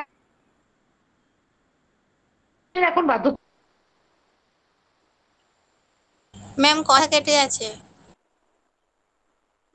এবার না শুনতে পাচ্ছ? হ্যালো, ম্যাম আপনার কথা কিন্তু খুব কেটে আসছে। আমি তোমাদের কথা পরিষ্কার শুনতে পাচ্ছি। আমি ভিডিওটা প্লে করলাম, যদি শুনতে অসুবিধা হয় এবার পরিষ্কার আসছে? শোনা যাচ্ছে, আমরা তো শুনতে পাচ্ছি। হ্যাঁ, আমিও তো ওদের কথা শুনতে পাচ্ছি পরিষ্কার। ঠিক আছে, আমি মাঝে মাঝে একটু ভিডিওটা অফ করি যাতে ভয়েসটা ক্লিয়ার আসে। আচ্ছা, যেটা বললাম যে এই যে প্রজেক্ট ওয়ার্ক, আমি যেটা বলছিলাম প্রজেক্ট তোমরা করো, স্কুলে দেখেছো যে তোমাদের বিভিন্ন প্রজেক্ট ওয়ার্ক দেওয়া হতো, এখনো বাচ্চাদের দেওয়া হচ্ছে। তার কারণটা কি? প্রজেক্ট করার মধ্যে একটা দেখা যাচ্ছে যে ছাত্র তৈরি হয় এবং নিজে হাতে যেই কাজটা তারা করবে সেটা তাদের অনেক দিন পর্যন্ত মনে থাকে, তাই না? দেখবে যে হাতে কলমে আমরা যে কাজটা নিজেরা করি সেটা আমাদের কাউকে বুঝিয়ে দিতে হয় না আলাদা করে, কিন্তু আমরা যখন যে বিষয়টা বই থেকে পড়ে জানি বা কেউ আমাদের মুখে বলছে সেটা যখন করি, তার থেকে আমরা নিজে হাতে কলমে যে কাজটা করি সেটা আমাদের অনেক বেশি ফলদায়ক, সেইটা আমাদের অনেক দিন পর্যন্ত মনে থাকে। ঠিক সেই কারণেই এই লার্নিং টু ডু বা হাতে হাতে কলমে কাজ করার উপরে জোর দেওয়া। এবং এই যে দ্বিতীয় পিলার, সেকেন্ড যে পিলারটার কথা বলছেন, এটার ক্ষেত্রে আমরা দেখতে পাচ্ছি কি কি মূল্যবোধ জড়িয়ে আছে। একটা হচ্ছে আত্মনির্ভরতা এবং আত্মবিশ্বাসের মূল্যবোধ। আত্মনির্ভরতা কেন বলতো? যেহেতু মানুষ, নির্ভরতা এই কারণেই বলা হচ্ছে যে যখন কোনো কাজ নিজের হাতে করবে দেখবে অনেক সেলফ কনফিডেন্স তোমার বেড়ে যাচ্ছে। তারপরে কি হচ্ছে? আত্মবিশ্বাস বাড়ছে, পাশাপাশি একটা নেতৃত্ব দানের ক্ষমতা বা সিদ্ধান্ত গ্রহণের ক্ষমতা একটা তৈরি হচ্ছে, সেই মূল্যবোধ তৈরি হচ্ছে। কারণ যখন একটা প্রজেক্ট তৈরি করা হয়, একটা প্রজেক্ট নেওয়া হয়, 4-5 জন বা 6-7 জনের একটা গ্রুপ থাকে, সেই গ্রুপে একজন গ্রুপ লিডার থাকে, সেই গ্রুপ লিডার বাকিদেরকে কাজ বুঝিয়ে দেয় এবং তারা তাদের দায়িত্বটা একটু একটু করে সেই গ্রুপ লিডারকে বুঝিয়ে দেয়। এবারে লিডারশিপ মেন্টালিটি এখান থেকে তৈরি হচ্ছে, কিভাবে সম্মিলিতভাবে কাজ করতে হয় সেই মূল্যবোধ তৈরি হচ্ছে। তাহলে দেখা যাচ্ছে এরকম কিছু মূল্যবোধ, হ্যাঁ, যেগুলো শ্রমের প্রতি মর্যাদা তৈরি হচ্ছে, অর্থনৈতিক মূল্যবোধ তৈরি হচ্ছে। তাহলে এই যে second pillar of education, learning to do, এটা কিন্তু দেখা যাচ্ছে যে শিক্ষার্থীর মধ্যে এই মূল্যবোধগুলো তৈরি করতে সাহায্য করছে। এবং এই যে কর্মের ভিত্তিতে শিক্ষা, তার 4টি ভিত্তি আছে। একটা হচ্ছে ফিজিক্যাল এডুকেশন বা শারীরিক শিক্ষা, একটা হচ্ছে বৌদ্ধিক শিক্ষা, একটা সামাজিক শিক্ষা, একটা নান্দনিক শিক্ষা। নান্দনিক মানে অ্যাস্থেটিক্স দিক তোমরা জানো, সেটা কি যে যেমন আঁকা, ছবি আঁকা, গান করা, যেগুলো নান্দনিক শিক্ষা। এইগুলো হচ্ছে এই কর্মের ভিত্তি শিক্ষার 4টি যে ভিত্তি, তার মূল ভিত্তি এগুলো। থার্ড পিলার অফ এডুকেশন, সেটা হচ্ছে যে লার্নিং টু লিভ টুগেদার, একত্রে বসবাস করার শিক্ষা। শিক্ষা হবে সেটা, শিক্ষার মূল দিক হচ্ছে যে সকলে একত্রে বসবাস করবে, একসাথে বাঁচার শিক্ষা। অর্থাৎ এই বিষয়টি আমাদের মনে রাখতে হবে যে আমরা এখন দেখি বেশিরভাগই আমরা শিক্ষিত, মানে পড়াশোনা শিখে আমরা নিজেরা একা খাবো, একা পড়বো, একা চলবো, এইগুলো আমাদের কনসেপ্ট থাকে। কিন্তু লার্নিং টু লিভ টুগেদার, প্রকৃত শিক্ষা সেটাই শেখাবে যেটা সকলকে নিয়ে বাঁচতে শেখাবে, তোমার বন্ধু বান্ধবের সাথে তোমাকে থাকতে শেখাবে, তোমার পরিবারের সঙ্গে থাকতে শেখাবে, সমগ্র সমাজকে, সমগ্র দেশকে, সমগ্র জাতিকে তোমার নিয়ে চলতে শেখাবে। সেটাই হচ্ছে এই শিক্ষার লক্ষ্য হবে। অর্থাৎ ব্যক্তিগত মূল্যবোধ তৈরি করবে। এই যে থার্ড পিলারের কথা বলা হচ্ছে, সেটা হচ্ছে ব্যক্তিগত মূল্যবোধ, নিজের পরিবার, বন্ধু বান্ধবদের নিয়ে একটা সম্পর্কের মূল্যবোধ, মানবাধিকারের জন্য মূল্যবোধ, মনুষ্যত্বের জন্য মূল্যবোধ, বাসভূমি, পৃথিবী এবং পরিবেশ সুরক্ষার জন্য মূল্যবোধ। অর্থাৎ এই তৃতীয় যে স্তম্ভটি, এটা হচ্ছে মানুষের সঙ্গে মানুষের মেলবন্ধন, সকলকে নিয়ে বাঁচার একটি মূল্যবোধ তৈরি করার উপরে জোর দেওয়া হচ্ছে। ঠিক আছে, 3 নম্বর থার্ড পিলার অফ এডুকেশনটা বললাম। 4 নম্বরে চলে যাই, ফোর্থ পিলার অফ এডুকেশন, সেটা হচ্ছে লার্নিং টু বি, অর্থাৎ মানুষ হয়ে ওঠার শিক্ষা। মানুষ হয়ে ওঠার শিক্ষা। গান্ধীজি বিবেকানন্দ বলেছিলেন, education is the manifestation of the perfection already in men. এটা আমরা সকলেই জানি, আমরা বারে বারে এই কথাগুলো বলে থাকি। অর্থাৎ ব্যক্তির মধ্যে যে অন্তর্নিহিত সত্তা রয়েছে সেটা পরিপূর্ণ বিকাশই হলো শিক্ষা। অর্থাৎ প্রকৃত শিক্ষা মানুষকে হয়ে ওঠার শিক্ষা দেবে, কিছু হয়ে ওঠার শিক্ষা। কেননা আমরা গান্ধীজিও একই কথা বলেছেন, শিক্ষা বলতে আমি বুঝি শিশু ও মানুষের দেহ মন আত্মার মধ্যে যা কিছু সর্বোত্তম তার বহিঃপ্রকাশ। অর্থাৎ প্রত্যেক মানুষের মধ্যে একটা অন্তর্নিহিত সত্তা থাকে, সেই সত্তাটা ঘুমিয়ে থাকে, তাই না? সেটাকে জাগিয়ে তোলে কে? শিক্ষা। শিক্ষা শিক্ষা শিক্ষা, শিক্ষাই পারে মানুষকে তার সত্তাকে জাগিয়ে তুলতে। তাহলে তার মধ্যে যে অন্তর্নিহিত, কেউ কম বেশি জানে না, প্রত্যেককেই সুযোগ দিতে হবে। সকলের মধ্যেই একটা সুপ্ত আত্মা থাকে, সেটাকে জাগরণ করতে হবে, সঠিক শিক্ষার মধ্যে দিয়ে সেটা গড়ে তুলতে হবে। এই গুপ্তধনের মতন যে প্রতিভাটা লুকিয়ে থাকে আমাদের মধ্যে, সেটাকে জাগিয়ে তোলাই আমাদের মূল কাজ, সেটাই শিক্ষা। তাহলে শিক্ষার সঙ্গে যে মূল্যবোধগুলো জড়িত, সেটা হচ্ছে গভীর জীবনবোধ, আধ্যাত্মিক মূল্যবোধ, আত্ম উপলব্ধি এবং আত্মজ্ঞান, জীবন সম্পর্কে ইতিবাচক দৃষ্টিভঙ্গি, জ্ঞান বুদ্ধির শিক্ষার প্রতি মূল্যবোধ এবং নান্দনিক মূল্যবোধ। তাহলে আমরা যেটা বললাম যে 21 শতকের যে ভ্যালু এডুকেশনের কথা বলা হচ্ছে, সেগুলো মূলত শিক্ষার সঙ্গে সম্পর্কিত। এবং শিক্ষার যে 4 পিলার, জ্যাক টেলর যেটা বলছেন, টেলর কমিশনের রিপোর্ট অনুযায়ী চারটে নীতির কথা আমি যে বললাম, একটা হচ্ছে learning to know, learning to do, learning to live together, আর হচ্ছে লার্নিং টু বি। এই চারটে নীতির মধ্যে আমরা দেখতে পাচ্ছি 4 পিলার্স অফ এডুকেশনের যে জিনিসটা, সেটা হচ্ছে প্রত্যেকটির মধ্যেই মূল্যবোধের চিন্তা বা চেতনা সেখানে কি আছে। এবার আমরা বলবো যে মূল্যবোধ শিক্ষা কেন প্রয়োজন, মূল্যবোধ শিক্ষার গুরুত্ব, ইম্পর্টেন্স অফ ভ্যালু এডুকেশন। কেন আমরা এত মূল্যবোধ করে যাচ্ছি, কেন আমরা মূল্যবোধের কথা বারবার বলছি, কতগুলো দিক আমরা এখানে বলতে পারি। যেমন মূল্যবোধ শিক্ষা ব্যক্তিকে নৈতিক দ্বন্দ্ব এবং নৈতিক সংকট অবসান ঘটাতে সাহায্য করবে। নৈতিক দ্বন্দ্ব এবং নৈতিক সংকটের অবসান ঘটাবে। আমরা জীবনে চলার পথে এমন অনেক বিষয় আসে যেগুলো আমরা খুব কনফিউজ হয়ে যাই, তাই না? যে এটা করব, এটা করলে, এটা যদি আমি বলি তাহলে ওটা ওর ক্ষতি হবে, না তাহলে এটা আমার অন্যায় হবে, তাহলে আমি কি করব? আমরা দিশেহারা হয়ে যাই না, যে আমার কি করা উচিত, আমার কি করা উচিত না। এই যে যখন একটা মানুষের একটা দোনমনো চলতে থাকে যে আমার কি করা উচিত, কি করা উচিত না, নীতিগত দিক থেকে আমার এটা উচিত কি উচিত না, এই যে দ্বন্দ্ব, এই দ্বন্দ্ব আমাদের এই মূল্যবোধ শিক্ষা মানে সেটা সাহায্য করে যে আমার কোনটা করা উচিত, এটা আমাকে শিক্ষা দেয় যে এটা আমার করা উচিত। আমি এই দ্বন্দ্ব থেকে নিজেকে বাঁচিয়ে রাখতে পারবো, এই দ্বন্দ্বের সাথে মোকাবিলা করতে আমাকে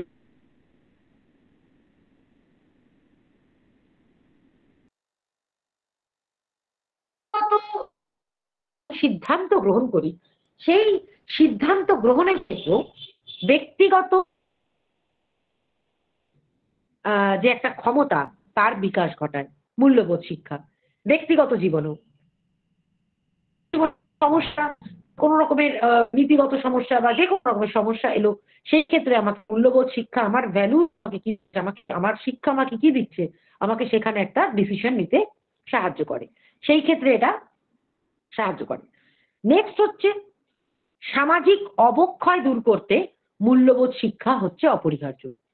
সমাজের হচ্ছে এই অবক্ষয়, একদম প্রথমে বলেছি যে যুব সমাজ বিভিন্ন রকমের খারাপ কাজে তারা লিপ্ত হচ্ছে, তারা বিভিন্ন ধরনের নেশা যুক্ত হচ্ছে।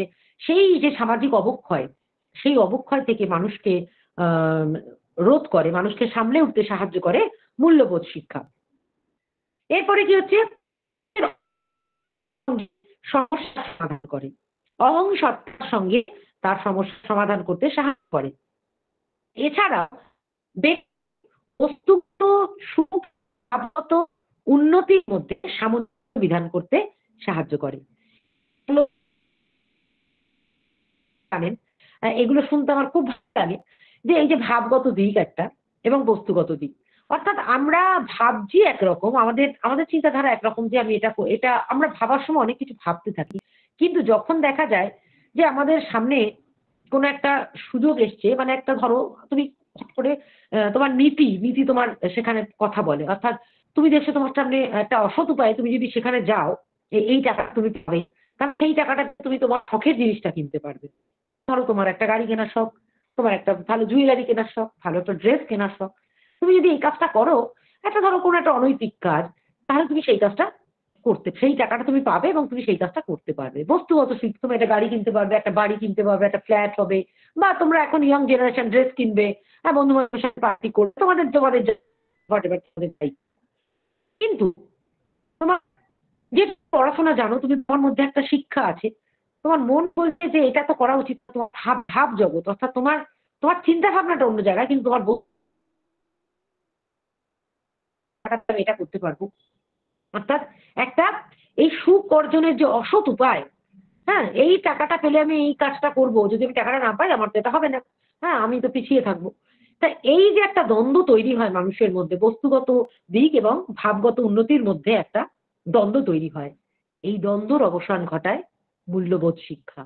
কিভাবে আমি সেই জায়গাটা থেকে বেরিয়ে আসব, কিভাবে আমি লোকটাকে সম্বরণ করব, আমার কোনটা করা উচিত কোনটা করা উচিত না, সেই শিক্ষা আমাকে দেয় এই মূল্যবোধ শিক্ষা। ভ্যালু এডুকেশন আমাকে সেই জায়গাটা শিক্ষা দেয়। এরপরে হচ্ছে গণতান্ত্রিক মূল্যবোধের শিক্ষা আমাদের অপরিহার্য। গণতান্ত্রিক আদর্শ রক্ষা করতে গেলে গণতান্ত্রিক মূল্যবোধ আমাদের শিক্ষা অপরিহার্য। আমরা গণতান্ত্রিক রাষ্ট্রে বসবাস করি, আমরা নিজেদের চাহিদা সম্পর্কে, আমাদের পাওয়া সম্পর্কে আমরা সকলে, এবং নিজের আমার বাকি যারা তারা কি পাবে না পাবে, গণতান্ত্রিক বোধ, সেই চিন্তার ক্ষেত্রে মূল্যবোধ শিক্ষাটা খুবই গুরুত্বপূর্ণ। এগুলো হলো যে মূল্যবোধ শিক্ষা আমরা কেন পক্ষে গুরুত্বপূর্ণ। নেক্সট পয়েন্ট আমি বলেছিলাম, necessity of value education in national context of India in 21st century. ভারতীয় যে প্রেক্ষাপট, সেখানে মূল্যবোধ শিক্ষার প্রয়োজনীয়তাটা কোথায়, এটা আমার আলোচনার বিষয় ছিল। এরপরে আমরা আমাদের যদি প্রাচীনকাল থেকে আমাদের ইতিহাস লক্ষ্য করি, সেখানে আমরা দেখব যে ভারতীয় সমাজ কিন্তু এখনো পর্যন্ত আমাদের নানা জাতি, নানা ভাষা, নানা মত, নানা পরিধান, অর্থাৎ আমরা অনেক ধর্মের মানুষ পাশাপাশি বসবাস করি। এবং আমরা দেখি যে প্রাচীনকাল থেকে উচ্চ বর্ণের পুরুষ ব্যতীত সাধারণ যে মানুষ, তারা শিক্ষা থেকে বঞ্চিত ছিল। মধ্যযুগের চিত্রটাও আমাদের কোনো পরিবর্তন সেখানে চোখে পড়েনি। ঔপনিবেশিক শাসনের ফলে আমরা দেখতে পেয়েছি আমাদের দেশে দারিদ্রতা, যে অশিক্ষা, অনুন্নয়ন, এগুলো ডুবেছিল। অর্থাৎ এক কথায় আমরা বলতে পারি, বৈষম্য হচ্ছে আমাদের সমাজের একটা অন্যতম দিক। বৈষম্য ভিত্তি সমাজে মানব অধিকার প্রতিষ্ঠার কোনো সহজ বিষয় নয়, তাই না? এই বৈষম্য আমাদের সমাজে কিন্তু প্রথম থেকেই রয়েছে। সুতরাং এই সমাজের বৈষম্য দূর করতে গেলে আমাদের যা করতে হবে সেটা হচ্ছে মূল্যবোধ শিক্ষা। কেন? এই যে বংশানুক্রমিক যে জাতিভেদ, বর্ণভেদ, এই যে উচ্চ জাতির সঙ্গে নিম্ন জাতির মধ্যে একটা যে দূরত্ব, এগুলোকে ঘোচাতে গেলে মূল্যবোধ শিক্ষা একান্তই প্রয়োজন। আগে যেটা বলেছিলাম ওটা ইন জেনারেল ওয়েতে বলছি, এটা বলছি আমাদের ভারতীয় প্রেক্ষাপটে আমাদের মূল্যবোধ শিক্ষাটা কেন প্রয়োজন। অর্থাৎ জাতি ধর্মের মধ্যে যে হানাহানি, যে বিভেদ রয়েছে, অস্পৃশ্যতা রয়েছে, সেইগুলোকে আমাদের কম করতে গেলে মূল্যবোধ শিক্ষা একান্ত প্রয়োজন। দ্বিতীয়ত যদি বলতে পারি যে দ্বিতীয়ত হলো যে তথাকথিত নিম্নবর্গের মানুষের যে শিক্ষা, স্বাস্থ্য, অন্যান্য সুযোগ সুবিধা, সেগুলো তাদেরকে যথাযথভাবে পাইয়ে দেওয়ার জন্য মূল্যবোধ শিক্ষা একান্তই প্রয়োজন। যে মানুষের প্রাপ্য সম্মান, তাকে সেই প্রাপ্য সম্মানটা দেওয়া, জ্ঞান বুদ্ধি শিক্ষা অনুযায়ী, সামর্থ্য অনুযায়ী ব্যক্তির প্রাপ্য সম্মান এবং মর্যাদার অধিকার প্রদান করা হচ্ছে গণতন্ত্রের মূল্যবোধ শিক্ষার আরেকটি অন্যতম দিক। এরপরে নারী শিক্ষার কথা বলি। নারীদের ক্ষেত্রে, নারীদের প্রতি আমরা দেখেছি যে ভারতবর্ষের সমাজে লিঙ্গ বৈষম্য, যার জন্য আমরা আজও উইমেন এম্পাওয়ারমেন্টের কথা আমরা বারে বারে বলি, এবং এটা নিয়ে বহু সম্মেলন, বহু কনফারেন্স, বহু সেমিনার আমাদের হয়ে থাকছে একবিংশ শতাব্দীতে দাঁড়িয়েও। অর্থাৎ নারী যতই আমরা এগিয়ে যাই, আমরা আমাদের একটা লেভেল আমরা পৌঁছে যাই, আমরা পুরুষদের থেকে অনেক উঁচুতে উঠে গেছি, তা সত্ত্বেও সেই নারী বৈষম্য কিন্তু আমরা এখনো চোখে পড়ে। এখনো গ্রামগঞ্জে বা যে কোনো শহরাঞ্চলেও মেয়েদেরকে পুরো অত্যাচার সহ্য করতে হচ্ছে, মেয়েদেরকে অনেক ক্ষমতা থেকে সরিয়ে রাখা হচ্ছে। এগুলো একটু গ্রামে গেলে আমরা দেখতে পাই।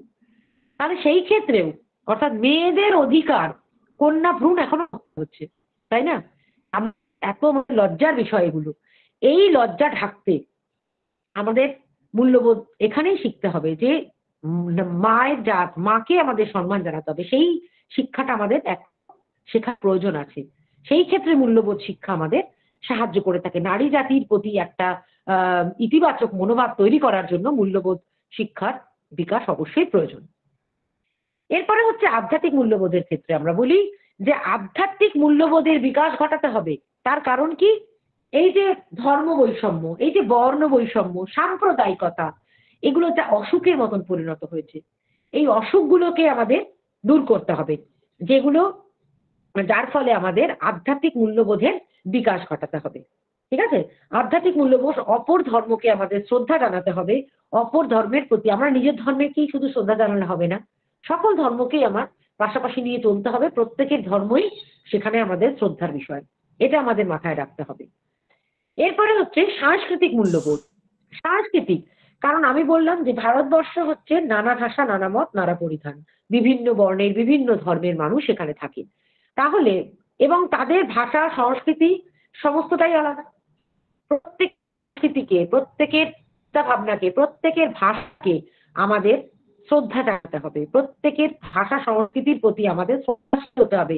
সেই মূল্যবোধ আমাদের শিখতে হবে, অর্থাৎ সেই মূল্যবোধ গঠন করে। তার জন্য আমাদের মূল্যবোধ শিক্ষার প্রয়োজন।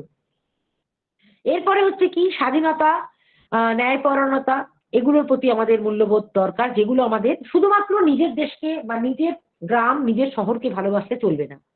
নিজের দেশকে ভালোবাসার প্রতি, অন্যান্য দেশের প্রতি আন্তর্জাতিক মানে আমাদের একটা লেভেল, মানে আমাদের নিজেদের দেশ ছাড়িয়েও আমরা যে অন্য দেশকে ভালোবাসতে পারি, সেইটাও আমাদের দরকার। আমরা যেমনি নিজের দেশের খেলাতে জিতলে আমরা আনন্দ করি, অন্য দেশকেও আমাদের হয়তো মন থেকে তাদেরকে আমরা মানে আমাদের দেশ হারলে আমাদের কষ্ট হবে, কিন্তু যে জিতেছে, যে দেশ জিতেছে, তাদেরকে ভাবতে হবে, তাদের সমর্থন করতে হবে। আমাদের দেশকে আমরা ভালোবাসবই, কিন্তু তাদের দেশের প্রতি আমাদের যে শ্রদ্ধা, সেটাও যেন এক ফোঁটা না হবে। অর্থাৎ দেশের অন্যান্য দেশের ভালোবাসার পাশাপাশি অন্যান্য দেশকেও ভালোবাসতে হবে, অন্যান্য দেশের চিন্তা ভাবনা, জ্ঞান বুদ্ধিকে আমাদের ভালোবাসতে হবে। সমস্ত কিছু, সবকিছু মিলিয়েই মূল্যবোধ শিক্ষা। নিজেকে ভালো থাকার পাশাপাশি সমাজ জাতি গঠনের ক্ষেত্রে মূল্যবোধ শিক্ষা প্রতিনিয়তই কাজ করছে। এই মূল্যবোধের বিকাশ ঘটাতে গেলে আমাদের তিনটে বিষয় মাথায় রাখতে হবে। কি কি বিষয়? ঐক্যকে সুদৃঢ় এবং প্রসারিত করা, সার্বভৌমত্বকে সংরক্ষণ করা এবং প্রতিপালন করা, আর হচ্ছে সামাজিক ন্যায় বিচারের ত্বরান্বিত করতে হবে। মূল্যবোধ শিক্ষাকে প্রসারিত করতে গেলে এই তিনটে উদ্দেশ্য আমাদের মাথায় রাখতে হবে।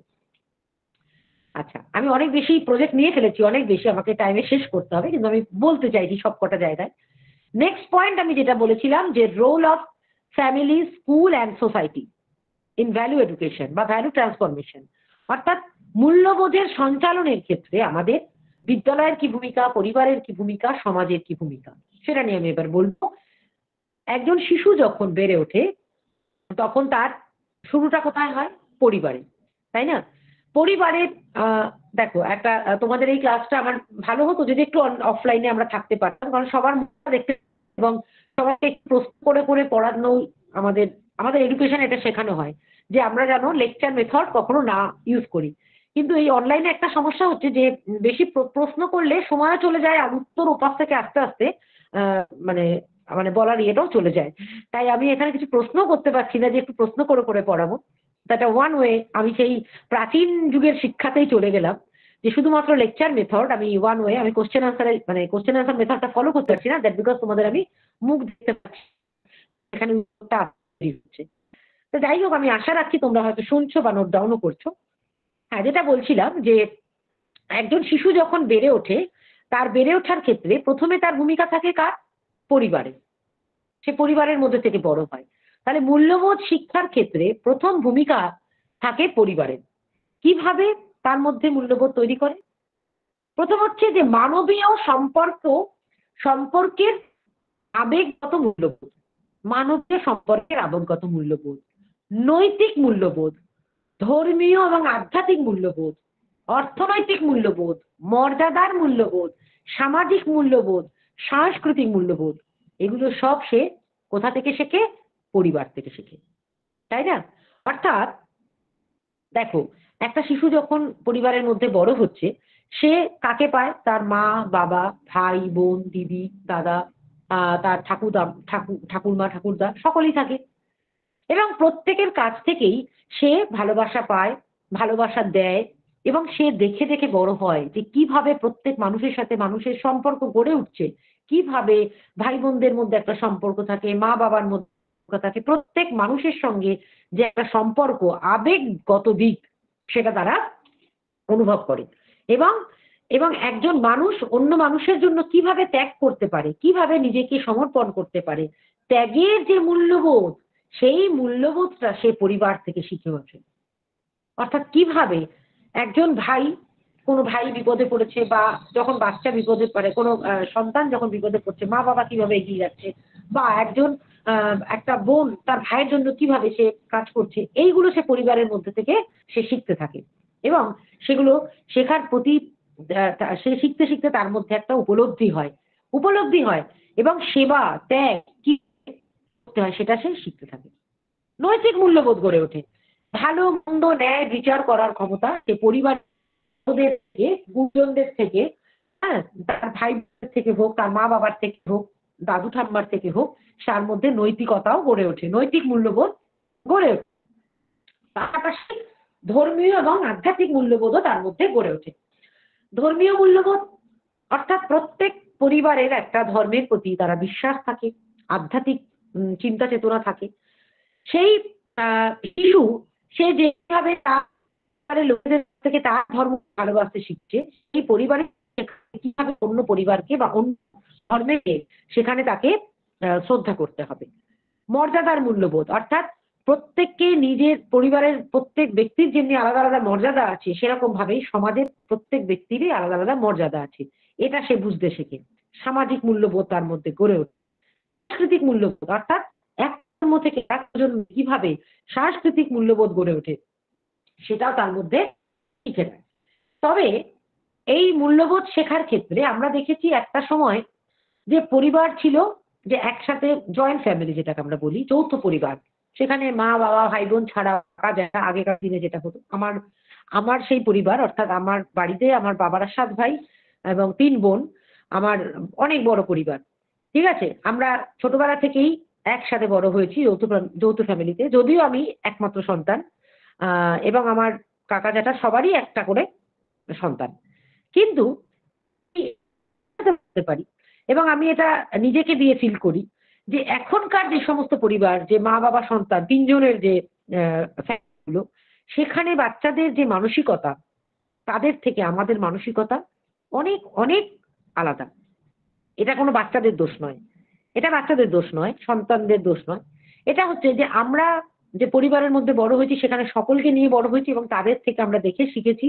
এবং কারোর কোনো বিপদ হলে আমরা কিন্তু এখনো সেইভাবেই দৌড়ে যাই। প্রত্যেকটি পরিবারের সদস্য আমাদের যদি বলে আমাদের কোনো কাকা অসুস্থ, কোনো মানে আমার পিসি অসুস্থ, মাসি অসুস্থ, মা বাবা বাদ দিয়েও বলছি, আমরা কিন্তু একই রকম ভাবে ফিল করি এবং তাদের জন্য আমরা দৌড়ে যাই, তাদের পাশে দাঁড়াই, কিভাবে সেই প্রবলেমটাকে সলভ করা যায়, কিভাবে তাকে সুস্থ করা যায়। কিন্তু এখনকার দিনে এই যে ছোট যে ফ্যামিলিগুলো হয়ে গেছে, সেখানে কিন্তু বাচ্চারা সেটা শেখে না, এটা তাদের দোষ নয়। অর্থাৎ যৌথ পরিবারে থাকতে থাকতে আমাদের মধ্যে সেই বন্ডিংটা তৈরি হয়, যৌথ পরিবার মানুষের মধ্যে সেই মূল্যবোধগুলো গড়ে তুলতে অনেক বেশি সাহায্য করে। যাই হোক, এটা গেল পরিবার। তাহলে আমি যেটা বোঝাতে চাইছিলাম যে মূল্যবোধ গড়ে তুলতে ফ্যামিলির কি রোল বা পরিবারের কি ভূমিকা, পরিবারের প্রত্যেক সদস্যর থেকেই শিশু সেটা শেখে। পরিবার চলে আসে স্কুলে চলে আসে, স্কুলে বিদ্যালয়, সে তা কাকে পায়? শিক্ষককে পাওয়ার পাশাপাশি তার বন্ধু বান্ধবকে পায়। অর্থাৎ সেখানে এসে সে কিছু কিছু মূল্যবোধ তার মধ্যে তৈরি হবে। সেটা হচ্ছে সামাজিক মূল্যবোধ, নৈতিক মূল্যবোধ, মানবিক মূল্যবোধ, নান্দনিক মূল্যবোধ। অর্থাৎ এগুলো বিদ্যালয়ের পরিবেশে শিক্ষক শিক্ষার্থী সহযোগীদের সঙ্গে থেকে তার মধ্যে সামাজিক মূল্যবোধ তৈরি হয়। নৈতিক বিষয় অর্থাৎ শিক্ষকরা পাঠ্যাংশের মধ্যে দিয়ে, অর্থাৎ এই যে আমি বললাম যে পাঠ্যক্রমের বিভিন্ন যে কোর্সগুলো রয়েছে তার মধ্যে দিয়ে নৈতিকতার বিকাশ সাধনের কথা বলা হয়েছে। সেই বিষয়গুলোর মধ্যে দিয়ে শিক্ষার্থীর মধ্যে নৈতিক মূল্যবোধ জাগরিত হয়, মানবিক মূল্যবোধ গড়ে ওঠে। মানবিক মূল্যবোধ এই যে আমরা এখন এনসিসি, এনএসএস, হ্যাঁ, যে কর্মসূচিগুলো থাকে, সাফাই অভিযান থাকে, বিভিন্ন যে কি বলে নিরক্ষরতা দূরীকরণ, বিভিন্ন যে এই কাজের মধ্যেগুলো দিয়ে এখন ছেলেমেয়েদেরকে এই বিভিন্ন রকমের কাজে তাদেরকে আমরা যোগদান করাই। এগুলো এখন সোশ্যাল অ্যাওয়ারনেস যেটাকে বলি, এই প্রোগ্রাম অ্যাওয়ারনেস প্রোগ্রাম এগুলোর মধ্যে দিয়ে তাদের মধ্যে একটা মানবিক মূল্যবোধ তৈরি হয়। আর শেষে হচ্ছে কি নান্দনিক মূল্যবোধ, অ্যাস্থেটিক্স, যে ভ্যালু, অর্থাৎ আমরা পড়াশোনার পাশাপাশি আমরা সহপাঠক্রমিক একটা কথা শুনে থাকি, তাই না? কো কারিকুলার অ্যাক্টিভিটিস একটা কথা আমরা বলে থাকি। কো কারিকুলার মানে সহপাঠক্রমিক, সহপাঠক্রম মানে পাঠ্যক্রমের সহযোগী, মানে পড়াশোনার ছাড়াও পড়াশোনার সঙ্গে সঙ্গে আরো কিছু জিনিস যেগুলো পাঠ্যক্রমের সঙ্গে থাকে, সেগুলো কি? হাতের কাজ, গান, নাচ, আঁকা, হ্যাঁ, বিভিন্ন ধরনের যেটা কো কারিকুলার অ্যাক্টিভিটিস বলি। এই ধরনের কো কারিকুলার অ্যাক্টিভিটিস এর মধ্যে দিয়ে, হ্যাঁ, বিভিন্ন সাংস্কৃতিক অনুষ্ঠানের মধ্যে দিয়ে শিক্ষার্থীর মধ্যে একটি নান্দনিক মূল্যবোধ তৈরি হয়। যার জন্য আমরা এখন দেখি যে শুধুমাত্র পড়াশোনা শিখলে হচ্ছে না, পড়াশোনার পাশাপাশি দেখবে যে প্রত্যেকেই এখন গান বাজনা করে, নয় নাচ করে, গান করে, ছবি আছে সুন্দর, পড়াশোনা তো করেছেই, পাশাপাশি সেগুলো তাদের চিন্তাধারায় থাকে, সেগুলো তারা করে এবং সেই ক্ষেত্রেও তারা সফল হয়। তা আমার এটাই বলার যে শুধু পড়াশোনা করলে হবে না, পাশাপাশি এই যে বোধগুলো, এগুলো থেকে মানুষের মধ্যে একটা রস তৈরি হয়, একটা আলাদা অনুভূতি তৈরি হয়। এই যে নান্দনিক যে মূল্যবোধ, এগুলো শিক্ষার্থীকে একটা অন্য জগতে নিয়ে যায়, একটা ভালোভাবে বেঁচে থাকার একটা পথ তৈরি করে দেয়। সুতরাং এই সমস্ত মূল্যবোধগুলো শিক্ষার্থীর মধ্যে কোথা থেকে আসে না, স্কুলে আসার পর এগুলো তার মধ্যে গড়ে ওঠে। এরপরে সে বড় হয়ে উঠলো, এরপরে সে এলো সমাজে। তাহলে প্রথমে পরিবারে থাকলো, তারপরে আসলো স্কুলে, তারপরে চলে এলো সমাজে। সমাজের তখন অনেক মানুষ, সেখানে সে নিজেকে মানিয়ে নেয় এবং সেখানকার প্রত্যেক সমাজের একটা নির্দিষ্ট রীতিনীতি আছে এবং একটা মূল্যবোধ আছে। সেই মূল্যবোধগুলো সেও অনুসরণ করতে শুরু করে। একটা হচ্ছে সার্বজনীন মূল্যবোধ, একটা হচ্ছে মর্যাদা এবং ভূমি মূল্যবোধ, অর্থাৎ সমাজ থেকে তার কিছু দায়িত্ব থাকবে, তার কিছু কাজ থাকবে, সেই প্রত্যেক সমাজেই তাকে দায়িত্ব নিতে হবে। আমরা দায়িত্বহীনভাবে সমাজে থাকতে পারি না। একজন প্রকৃত শিক্ষিত মানুষ সমাজে দায়িত্ব নিতে হবে, সমাজের ভালো করার দায়িত্ব, সমাজকে এগিয়ে নিয়ে যাওয়ার দায়িত্ব প্রত্যেক শিক্ষার্থীর মধ্যে থাকবে। এবং ঐক্য সংহতির প্রতি মূল্যবোধ, অর্থাৎ শুধুমাত্র সামাজিক আচার নীতি এগুলোকে মানলে চলবে না, পাশাপাশি সকলকে নিয়ে চলতে হবে, সেই মূল্যবোধ তার তৈরি হয়। এরপরে হচ্ছে নিয়ম শৃঙ্খলা এবং নিয়মানুবর্তিতা এবং শৃঙ্খলা। সমাজে থাকতে গেলে কিছু নিয়ম নীতি এগুলো মেনে চলতে হবে, এগুলো না মানলে কখনোই সমাজে থাকা যাবে না। এর প্রতি যে মূল্যবোধ, সেটা কিন্তু সমাজই তাকে শেখায়। তাহলে আমরা দেখলাম যে এই মূল্যবোধ তৈরির ক্ষেত্রে সমাজ, প্রথম হচ্ছে পরিবার, তারপরে বিদ্যালয় এবং তারপরে সমাজের একটা গুরুত্বপূর্ণ ভূমিকা থাকে। আচ্ছা, অনেকটা সময় হয়ে গেছে, আমি আরো কিছু পয়েন্ট একটু ছোট ছোট করে বলে দিই। এরপরে আমরা ক্রাইসিস অফ ভ্যালু, মূল্যবোধের যে সংকট। আমরা মূল্যবোধের কথা অনেক বলছি, অনেকে আমরা জানি, আমরা জ্ঞান পাপি, আমরা জানি মূল্যবোধটা কত প্রয়োজন, কিন্তু তা সত্ত্বেও আমরা দেখি যে এই মূল্যবোধের প্রয়োগের ক্ষেত্রে অনেক ক্রাইসিস তৈরি হয়, অনেক সমস্যা থাকে। এই সমস্যাগুলোকে আমরা কতগুলো দিকে ভাগ করতে পারি, যেমন নৈতিক কারণ, সামাজিক কারণ, রাজনৈতিক কারণ, অর্থনৈতিক কারণ, বস্তুতান্ত্রিক কারণ, আধ্যাত্মিক বা ধর্মীয় কারণ, দার্শনিক কারণ। এত রকম কারণ আছে যেই কারণে আমাদের এই মূল্যবোধের অবক্ষয় হচ্ছে। আমি খুব ছোট ছোট করে বলি। যেমন নান্দনিক কারণ, প্রথমে নৈতিক কারণ বলি। নৈতিক কারণ হচ্ছে যে পরিবারের মধ্যে আমরা ধরো একই সঙ্গে 3-4 প্রজন্মের মানুষ তো থাকি, তাই না? 3-4 প্রজন্মের মানুষ থাকি। আর আমি প্রথমেই বলেছি যে মূল্যবোধ কিন্তু কনস্ট্যান্ট নয়, সময়ের সাথে সাথে পরিবর্তিত হয়। এবারে উত্তরাধিকার সূত্রে যিনি ধরো তোমার পরিবারের ঠাকুরদাদা বা তারও যদি বাবা থাকেন বেঁচে, মানে তাদের সময় যেগুলো মূল্যবোধ ছিল, 4টে প্রজন্ম আসার পর এখন তোমার বা যে লাস্ট প্রজন্ম, তার সাথে ডিফারেন্স, তাই না? অর্থাৎ তিনি একটা কথা বলছেন যেটা তখনকার দিনে, যেমন ধরো একটা সাধারণ কথা, যেমন লাভ ম্যারেজ, এটা যদি আমরা একটা ধরি, তো যিনি ওই একদম ফার্স্ট প্রজন্ম যিনি বেঁচে আছেন, তার কাছে সেটা মনে হয়েছে যে এটা খুব একটা অন্যায় কাজ, এটা খুব অন্যায় কাজ, এটা করা যাবে না। তার পরের প্রজন্ম সেটাকে একটু মেনে নিলেও হয়তো নিয়েছে, তারপরের প্রজন্ম সেটাকে মেনে নিয়েছে। এটা এবং এখনকার প্রজন্ম তো আরো বেশি আপডেটেড তারা, তাই না? তারা এটাকে এখন মানে অনেক অনেক কিছু, তোমরা সেটা জানো যে তারা মেলামেশা এগুলো কোনো ব্যাপার না এগুলোকে। তাহলে এই যে 4টে প্রজন্মের যে একটা গ্যাপ, হ্যাঁ, এইটা একটা বড় ব্যাপার। অর্থাৎ একই পরিবারের মধ্যে 4 প্রজন্মের মানুষ বা একই কি বলে সমাজের মধ্যে 4টি প্রজন্মের মানুষ যখন থাকে, সেখানে কিন্তু একটা নৈতিক দ্বন্দ্ব তৈরি হয় এবং এই তরুণ সমাজ তারা দিশাভ্রষ্ট হয়ে যায় যে কোনটা মানবো, এটা মানা কি ঠিক, এটা মানা কি ঠিক নয়। অর্থাৎ এই যে 4 প্রজন্মের যে 4টি ধারণা, তাদের যে চিন্তাধারা, সেগুলো এক নয়, সেগুলো আলাদা, প্রত্যেকের সাথে প্রত্যেকের বিবাদ রয়েছে। তাহলে তারা কিন্তু প্রত্যেক এই নতুন মানে বর্তমান যে প্রজন্ম, তারা দিশাহারা হয়ে যাচ্ছে, হ্যাঁ, যে আমার কোনটা করা উচিত। এইখানে তৈরি হচ্ছে ক্রাইসিস, যে কোন ভ্যালুটা আমার থাকা দরকার, কোন ভ্যালুটা আমি মানে আমার মানে হওয়া উচিত, কোনটাকে আমি মানবো, যে লাভ ম্যারেজটা মানে খারাপ কাজ, নাকি এখন যে আমি মেলামেশা করছি লিভ টুগেদার এখন এই অবস্থায় চলে এসছে, সেটাকে আমার করে মানে মেনে নেওয়া উচিত। তো এই একটা ক্রাইসিস তৈরি হয়। দ্বিতীয়ত সামাজিক কারণ, সমাজের মধ্যে আমরা দেখছি যে ওই চিরাচরিত প্রথা অনুযায়ী উত্তরাধিকার সূত্রে যে কোনো প্রথা চলে আসছে এবং বর্তমানে আধুনিকতা, বিশ্বায়ন, পাশ্চাত্যকরণ এগুলোর ব্যক্তির মনে একটা অস্থিরতা তৈরি করে দেয় এবং পরস্পর বিরোধী যে মূল্যবোধ, এই মূল্যবোধ শিক্ষার্থীর মধ্যে বা তরুণ প্রজন্মের মধ্যে একটা সংকট তৈরি করে, যে কোনটা আমি গ্রহণ করব, এই মূল্যবোধ একটা সংকটের তৈরি করে। এরপরে রাজনৈতিক কারণ যদি আমরা বুঝি, আমরা দেখি যে এখন আমরা দেখতে পাই যে বিভিন্ন আদর্শ, বিভিন্ন মত নিয়ে অনেক অনেক রাজনৈতিক দল তারা ক্ষমতায় আসে। জনসাধারণকে তারা নিজেদের পক্ষে নিয়ে আসার জন্য তারা একে অপরের বিরুদ্ধে কাদা ছোড়াছুড়ি করে এবং প্রত্যেকের নামে সমালোচনা করে। সেখানে আবার একটা ক্রাইসিস তৈরি হয় সাধারণ মানুষের, সাধারণ তরুণ প্রজন্মের কাছে, যে কোনটা আমি গ্রহণ করব, কোনটা আমার নেওয়া উচিত। লক্ষ্য ভ্রষ্ট হয়ে যায়, সে উপলব্ধি করতে পারে না যে আমার কোন জায়গাটা নেওয়া উচিত। এইখানে তৈরি হয় মূল্যবোধ সংকট। তাহলে এটা হলো রাজনৈতিক কারণ। এরপরে আসি অর্থনৈতিক কারণ। অর্থনৈতিক কারণ দেখি, অর্থই হচ্ছে অনর্থের মূল, এটা আমার কথাতে বলি। বর্তমান কেন সবসময় সমাজে একটা তালিকা অর্থ, তাই না?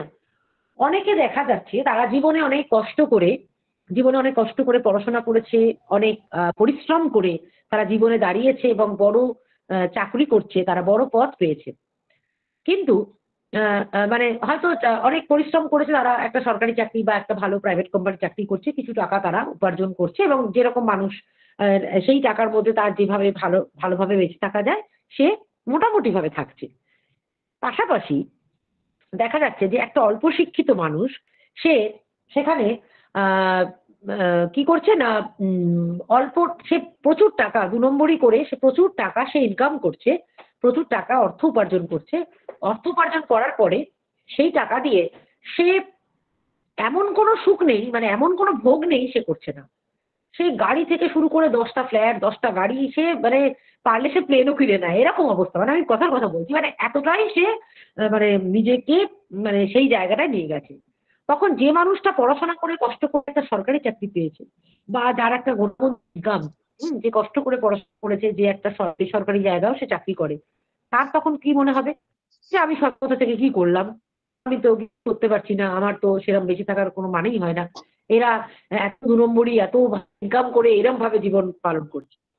সেই ক্ষেত্রে একটা শিশু এখন তরুণ প্রজন্ম তার চোখে যখন দুই খারাপ করছে, সৎ পথে কি করলো জীবনে, সে তো এরকম ভাবে একটা ছোট বাড়িতে থাকে বা একটা ফ্ল্যাটে থাকে, তার কিছু নেই, 2 কামরার একটা ফ্ল্যাট, কোন রকম ভাবে খাওয়া দাওয়া করে, একটুখানি নর্মাল লাইফ লিড করে। কিন্তু ওই লোকটা ও তো পড়াশোনা করেনি, কিছুই নেই, কিছুই জানে না, কিন্তু সে তার এত এত বড় বড় গাড়ি আছে, হ্যাঁ, তার মার্সিডিজ আছে, সে এই কিনছে সেই কিনছে। তাহলে এই ক্ষেত্রে তরুণ প্রজন্মের ক্ষেত্রে একটা সংকট তৈরি হয় যে আমি সৎ পথে থেকে আমার কি হবে, আমি যদি অসৎ পথে যাই আমার প্রচুর ইনকাম হবে, আমি থাকতে পারবো। কিন্তু সে এটা দেখতে পায় না, যেই মানুষটা ওই অসৎ পথে টাকা ইনকাম করেছে, তার মনে সে শান্তিতে বিছানায় শুয়ে ঘুমাতে পারে না, সে বিছানায় শুয়ে শান্তিতে ঘুমাতে পারে না। তার মনে হয় যখন তখন তার বাড়ি রেট হতে পারে, যখন তাকে ইডিসিবিআই ডেকে নিয়ে যেতে পারে। কিন্তু যে মানুষটা সৎ পথে 2 টাকা ইনকাম করছে, সে রাত্রিরে দেখবে শান্তির ঘুম ঘুমাতে পারছে, সে তার কোনো সমস্যা হচ্ছে না। তা এই ক্ষেত্রে তরুণ প্রজন্ম কি হয় না, তা লক্ষ্যভ্রষ্ট হয়ে যায়। ঠিক আছে, সেরকম ভাবেই পরবর্তীতে আমরা বলি বস্তুতান্ত্রিক কারণ। বস্তুতান্ত্রিক কারণে আমরা দেখতে পাচ্ছি বিজ্ঞান এবং প্রযুক্তি যে তার ফলে মানুষের কাছে নতুন নতুন সুখ ভোগের দ্বার উন্মুক্ত হচ্ছে। কিন্তু মানুষের কাছে কোনটা গ্রহণযোগ্য, যে ভাবগত সুখ না বস্তুগত সুখ? আমি যেটা আমার আইডিওলজি, আমি মানে দেখে বড় হই, সৎ পথে থাকবো থেকে আমি সৎ পথে রোজগার করব, সেটা ভালো, নাকি আমি প্রচুর জিনিস কিনবো মানে আমি অসৎ পথে থেকে? এইটা মানুষকে মানে তরুণ প্রজন্মকে লক্ষ্যভ্রষ্ট করে দিচ্ছে, এইখানে ক্রাইসিস তৈরি হচ্ছে। এরপরে আসছে আধ্যাত্মিক বা ধর্মীয় কারণ। ওই যে বললাম ধর্ম নিয়ে আমরা, ধর্ম হচ্ছে মূল্যবোধের অন্যতম উৎস। ধর্ম, কোনো ধর্মই খারাপ নয়, সব ধর্ম নীতি কথা আছে এবং তারা যে কথা বলছে সেটা সবটাই ভালো। কিন্তু কি বলছো?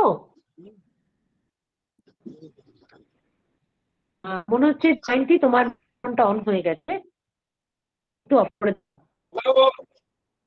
হ্যাঁ, জয়ন্তী তুমি মাইক্রোফোনটা অফ করো। জয়ন্তী মাইক্রোফোনটা অফ করো।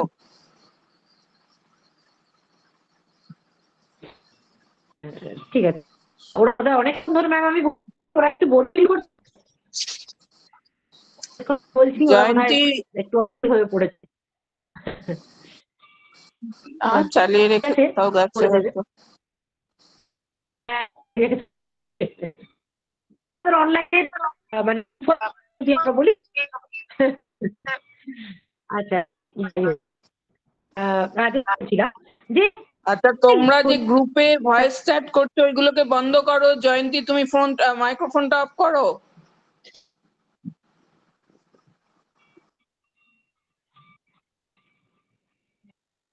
হ্যাঁ, অফ করেছে, এবার দোলা শুরু করো। হ্যাঁ হ্যাঁ হ্যাঁ, যেটা বলছিলাম যে আধ্যাত্মিক বা ধর্মীয় কারণ। আধ্যাত্মিক বা ধর্মীয় কারণটা কিরকম? কারণ না আমাদের সকল ধর্মের প্রতি শ্রদ্ধাশীল হওয়ার কথাই বলা হচ্ছে, অর্থাৎ প্রত্যেক কোনো ধর্মই খারাপ না, সব ধর্মেই ভালো কথা বলা হচ্ছে।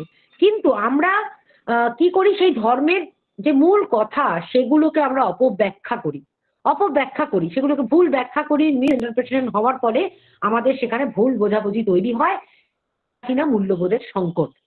অর্থাৎ ঈশ্বর লাভের মানুষ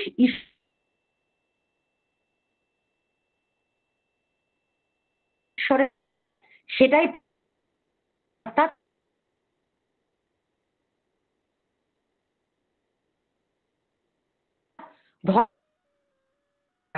কিন্তু করণীয়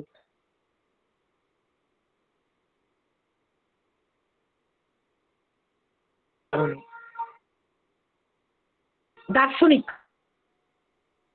ম্যাম কথা কেটে কেটে আসছে। যে ভাববা দার্শনিকরা, আমার ইয়েটা বন্ধ করছি ভিডিওটা, তাহলে সামনে নিয়ে বলতে পারবো একটু। হ্যাঁ হ্যাঁ, ভিডিওটা একটু অফ করছি তাহলে। কেটে যাচ্ছে। হ্যাঁ, আচ্ছা আচ্ছা, ওই বললাম এখানে। আচ্ছা, যাই হোক, তাহলে দার্শনিক কারণ, দার্শনিক প্রয়োগবাদ যেখানে কার্যকারিতাকে সত্যের মানদণ্ড বলে মনে করে, ভাববাদ সেখানে অপরিবর্তনকে এবং ধ্রুবত্বকে স্বীকৃতি দেয়, তাই না? আবার প্রকৃতিবাদ কি বলে? অবাধ স্বাধীনতার কথা বলে। তাহলে দেখা যাচ্ছে এইভাবে একটা মূল্যবোধ সংকট তৈরি হচ্ছে। জগৎ সত্য নাকি মায়া? হ্যাঁ, জগতের সুভোগ করা উচিত না মুক্তির সন্ধানে আমাদের ব্রত হওয়া উচিত? হ্যাঁ, ত্যাগের দ্বারা সুখভোগ করা উচিত নাকি সুখের আশাকে কর্মের সাধনা?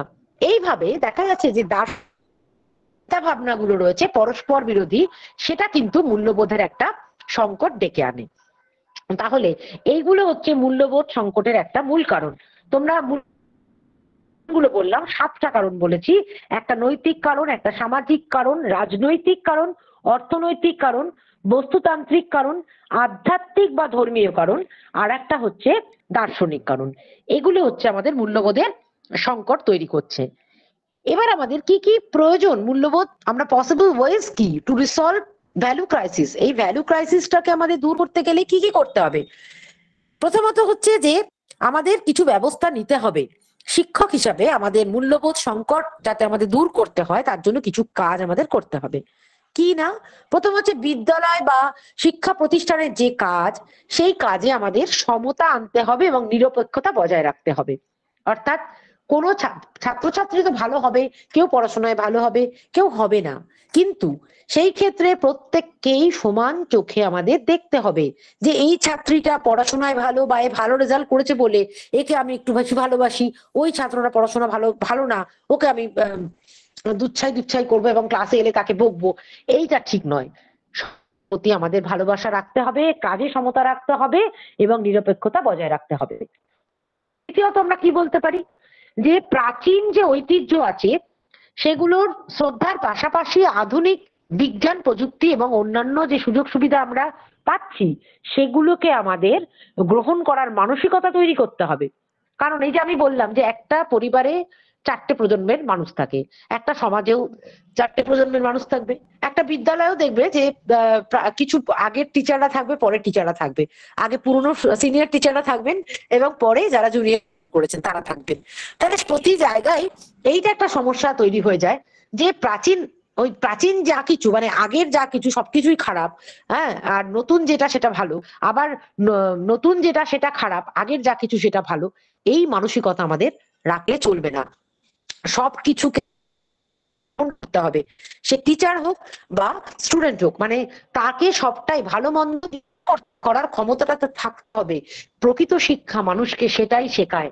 ওই যে একটা জায়গায় বললাম না যে নৈতিক যে দ্বন্দ্ব তৈরি হয়, দ্বন্দ্বটাকে আমাদের করতে হবে যে আমার কোনটা গ্রহণ করা উচিত। যা কিছু প্রাচীন মানেই তা সেটাই করবো, তার প্রতি শ্রদ্ধা নেই। যা কিছু এখন মডার্ন যুগে এটা এসছে বলে আমি এটাকেই মানবো, এটা নয়।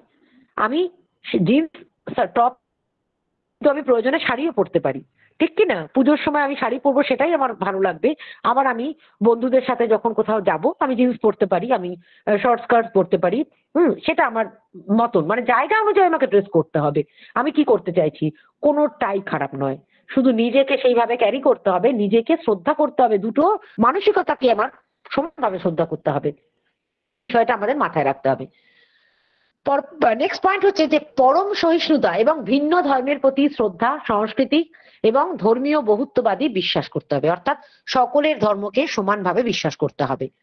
এরপরে হচ্ছে জাতীয় এবং আন্তর্জাতিক স্তরে সাংস্কৃতিক এবং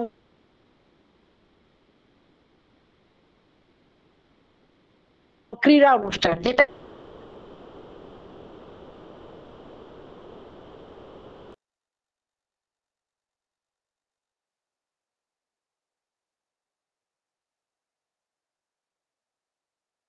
বর্তমানে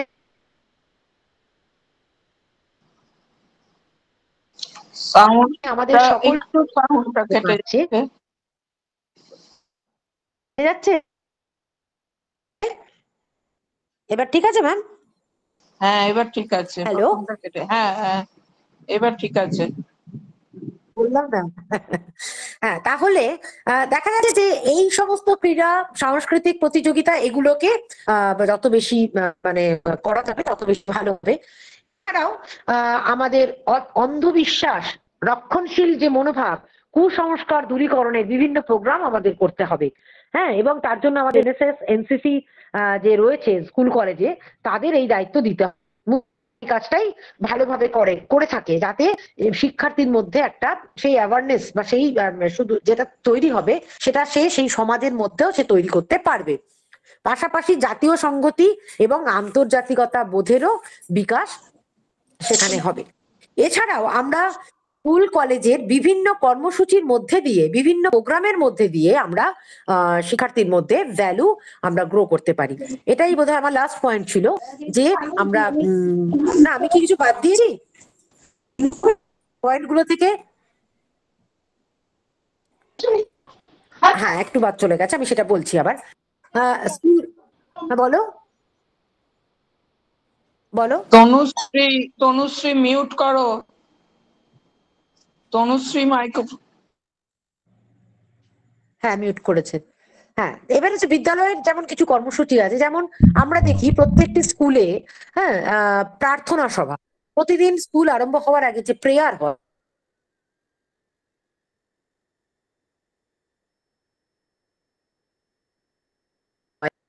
তৈরির চেষ্টা করা হয়, যদিও সেটা কলেজে লেভেলে হয় না। বিএড কলেজে আমরা কিন্তু সেটা দেখতে পাই যে সেখানে একটা প্রেয়ার হয় এবং বিভিন্ন মনীষীদের বক্তব্যগুলো সেখানে তুলে ধরা হয়। এছাড়াও স্কুলের বিভিন্ন, সেখানে যদি টাইমলি সেই কাজগুলো করানো যায়, তার মধ্যে দিয়েও একটা নিয়ম শৃঙ্খলার মধ্যে দিয়ে সেটা যদি চলে, সেটাও একটা মূল্যবোধ তৈরি করে। এরপরে হচ্ছে যে বৃক্ষরোপণ কর্মসূচি, পরিষ্কার পরিবেশ অভিযান, এর মধ্যে দিয়েও এদের মূল্যবোধ তৈরি করা হয়ে থাকে, চেষ্টা করা হয়। বিদ্যালয়ে আমরা দেখেছি যে দেওয়াল পত্রিকা বা ওয়াল ম্যাগাজিনের মধ্যে দিয়ে শিক্ষার্থীর মধ্যে নান্দনিক এবং সৃজনশীল মূল্যবোধের বিকাশ সেখানে ঘটানো হয়। এছাড়াও বিদ্যালয়গুলোতে দেখা যায় যে মূল্যবোধ দিবস বা মূল্যবোধ সপ্তাহ, ভ্যালু উইক পালন করার একটা বিষয় চলে এসছে, যে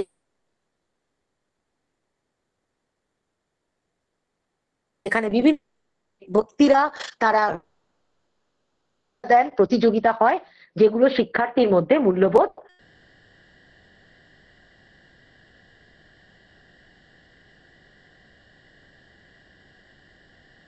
এছাড়া পাঠ্যক্রম বিষয়ের মধ্যে দিয়ে মূল্যবোধ দিয়ে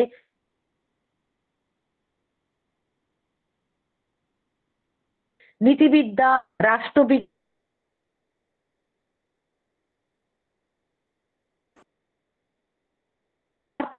যে সাবজেক্ট গুলো আমাদের কারিকুলামের মধ্যে থাকে, সেই সাবজেক্ট গুলোর মধ্যে দিয়েও শিক্ষার্থীর মধ্যে করা হয়। তাহলে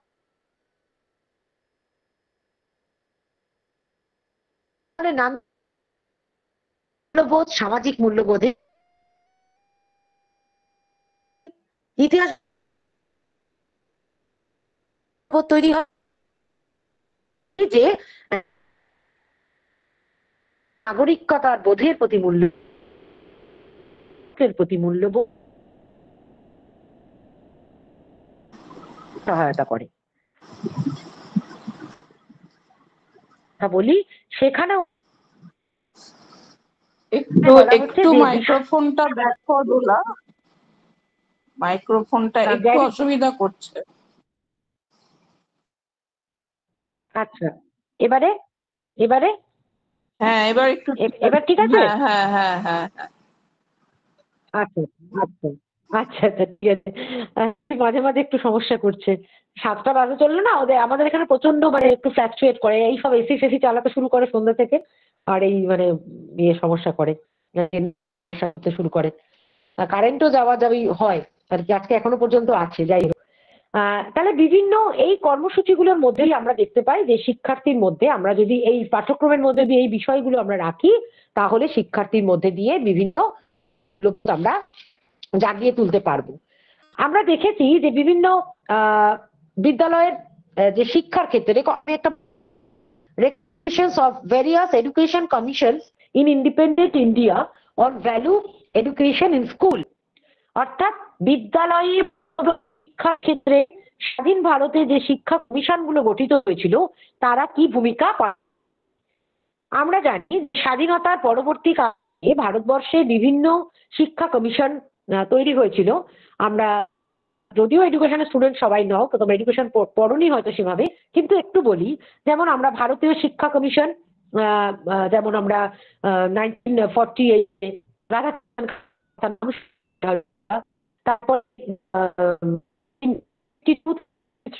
সেখানে মুডালিয়ার কমিশন, তারপরে 64 এর যে কমিশন, কোঠারি কমিশন, 64, 66 এর কমিশন, এইভাবে বিভিন্ন যে কমিশন একের পর এক স্বাধীন ভারতে যে কমিশনগুলো তারাও কিন্তু প্রতিটা ক্ষেত্রে শিক্ষার, কারণ এই কমিশনগুলোই তো আমাদের শিক্ষার নীতি নির্ধারণ করে, তাই না? যেমন আমাদের NEP 2020 এখন চলছে, তাদের অনুযায়ী, সেই নীতি অনুযায়ী আমাদের শিক্ষানীতি তৈরি হয়েছে। সেরকম ভাবেই স্বাধীনতার পরবর্তীকালে ভারতবর্ষে যে সমস্ত শিক্ষা কমিশন তৈরি হয়েছিল, প্রত্যেকটি কমিশনেই কিন্তু মূল্যবোধের কথা, মূল্যবোধে যাতে শিক্ষার প্রসার হয় সেইটার কিন্তু জোর দেওয়া হয়েছে। তবে মূল্যবোধ শিক্ষার কথা বারে বারে বলা হলেও আমরা দেখেছি যে মূল্যবোধ শিক্ষার অনেক সমস্যা, যেটা আমি বললাম যে অনেক সমস্যা সেখানে থাকছে। ব্যারিয়ার গুলো কি কি সেটা নিয়ে একটু বলি। যে ব্যারিয়ার হচ্ছে যে প্রথমত হচ্ছে যে পারিপার্শ্বিক অবস্থা, সামাজিক অবস্থা এবং অর্থনৈতিক কারণ, এগুলো হচ্ছে মূল্যবোধ শিক্ষার প্রসারে সব থেকে বড় বাধা। এছাড়াও আমরা দেখতে পাই যে সব থেকে বড় কথা যে অর্থনৈতিক কারণ, পারিপার্শ্বিক কারণ, এগুলো তো রয়েছে। এছাড়াও আমাদের যদি মূল্যবোধ শিক্ষার অবক্ষয় মানে যদি আমরা চিন্তা ভাবনা করি, সেখানে দেখি যে স্কুলের থেকে মানে শিশুরা মূল্যবোধ শেখে তো তার স্কুল লেভেল থেকে, তাই না? বড় হলে আর সেটা নতুন করে শেখার কিছু নেই।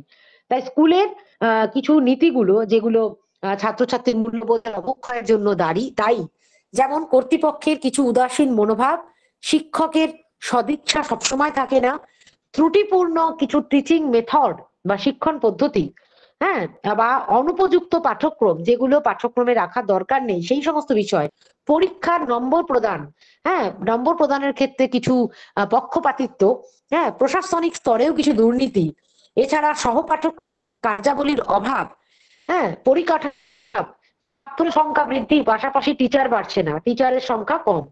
এই সমস্ত কারণগুলো কিন্তু মূল্যবোধের অবক্ষয়ের একটা ব্যারিয়ার হিসাবে ধরা হয়। সবশেষে আমি বলবো, এটা আমার লাস্ট পয়েন্ট, যে মূল্যবোধ শিক্ষার ক্ষেত্রে আমাদের যে বাধাগুলো আছে সেই বাধাগুলো আমরা কিভাবে অপসারণ, বাধাগুলো অপসারণের ক্ষেত্রে আমাদের যে বিষয়গুলো রাখতে হতে পারে সেটা হলো শিক্ষক সতর্কতা আমাদের রাখতে হবে। আমরা দেখতে পাচ্ছি যে শিক্ষক নিয়োগের দুর্নীতি থাকছে, এই দুর্নীতি মুক্ত করতে হবে ব্যাপারটাকে, অর্থাৎ টিচার নিয়োগের ক্ষেত্রে সেই সমস্ত দুর্নীতি দূর করে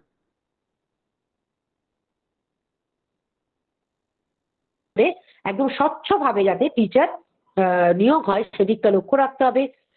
শিক্ষণ পদ্ধতির হ্যাঁ, আমরা এরকম আমি অনেক সময় চাকরি করতে গিয়ে দেখেছি, কোনো একটা নাম বলছি না,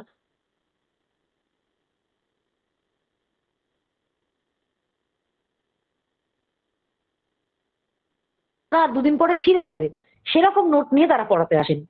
হ্যাঁ, এটা তো কাম্য নয়, এটা তো কাম্য নয়। আমার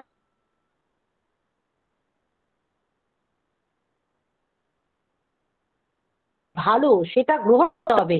নতুন যে মডার্ন সময় আমাদের যখন বলা হয়েছিল যে আপনারা অনলাইনে ক্লাস নেবেন, অনেকেই আমাদের মনে হয়েছে অনলাইন ক্লাস সেটা আবার জিনিস, আমরা তো এত জানি না। অনেকেই বলেছিলেন আমরা জানি না, কিন্তু এখন দেখা যাচ্ছে যে সমস্ত টিচাররা বলেছিলেন যে আমরা অনলাইনে ক্লাসে কিছু জানি না, তারাই এখন এটা সব থেকে বেশি এক্সপার্ট হয়ে গেছেন। এরকম অনেক টিচার আছেন। তাহলে যে ওই টিচার যেমনি আমরা দেখতে পাই, পাশাপাশি মডার্ন টেকনোলজি এখন আমি একটু কথা বলি। ডক্টর দেবযানী গুহ, কল্যাণ ইউনিভার্সিটি এডুকেশন ডিপার্টমেন্টের তিনি শিক্ষক ম্যাডাম, তিনি আমার থেকে অনেকটাই সিনিয়র, কিন্তু তোমরা বললে বিশ্বাস করবে না, সেই ম্যাডামের এত নলেজ এবং এত তিনি যখন আমি তাকে যখন প্রথম বললাম হোয়াটসঅ্যাপ করেন না কেন, বলছে জিনিস বলা, এটা তো আমি শুনিনি, এটা কিরকম করে। আমি বললাম ম্যাডাম এরম ভাবে করে। একদিন একটা ফেসবুক প্রোফাইল খুলে দেওয়া হলো, হোয়াটসঅ্যাপ খুলে দেওয়া হলো। এরপরে দেখছি যে ম্যাডাম এমন কিছু সেখান থেকে ইনভেন্ট করছেন যেটা আমি কোনোদিন জানি না, বা আমাদের মানে আমাদের সময়কার কেউ সেটা জানে না। ম্যাডাম সেখান থেকে এত শিখে গেছেন, এত জিনিস করেছেন। আমার পিএইচডি কাজে অর্ধেক ম্যাডাম বসে সেখানে নিজে সেই কোথায় কম্পিউটারে আমাকে হাত লাগাতে হয়নি, তিনি সেই কাজটা করেছেন। তাহলে কি বলবো যে পুরনো প্রজন্ম তারা খারাপ? মোটেই নয়, তারা অনেক ক্ষেত্রে আমাদের থেকে অনেক বেশি এগিয়ে আছেন, এবং ইচ্ছাটা সবার থাকে না। অর্থাৎ সময়ের সাথে সাথে নিজেকে সেইভাবে তৈরি করতে হবে। ডারউইন বলেছেন সার্ভাইভাল অফ দ্য ফিটেস্ট, যোগ্যতমের উদ্বর্তন। তোমরা সকলেই সায়েন্স পড়েছো এবং এই কথাটা তোমরা সকলেই জানো। অর্থাৎ যে ব্যক্তি সমাজে যোগ্য, যিনি এই সমাজের অবস্থার সঙ্গে নিজেকে মানিয়ে চলতে পারবেন, তিনি সবাই। সুতরাং নিজেকে যদি হারাতে না চাই তাহলে আমাকে সময়ের সাথে চলতে হবে। যা কিছু সেখান থেকে যা কিছু ভালো আমাকে নিতে হবে, নতুনের যা কিছু কে গ্রহণ করতে হবে। দুটোর মেলবন্ধনে তবেই না আসবে ভালো জায়গাটা। সুতরাং সেই দিকটা মাথায় রাখতে হবে। অর্থাৎ শিক্ষণ পদ্ধতির আগে আমরা লেকচার মেথডে পড়ালাম, তারপরে এলো কোশ্চেন অ্যান্সার মেথড, এখন আমরা অনলাইন ক্লাস নিচ্ছি, প্রজেক্টটা করছি। এখন মানে কি বলবো, মানে এখানে পড়াবো আমেরিকায় শুনতে পাবে, এরকম একটা ব্যাপার। সবই তো তোমরা জানো।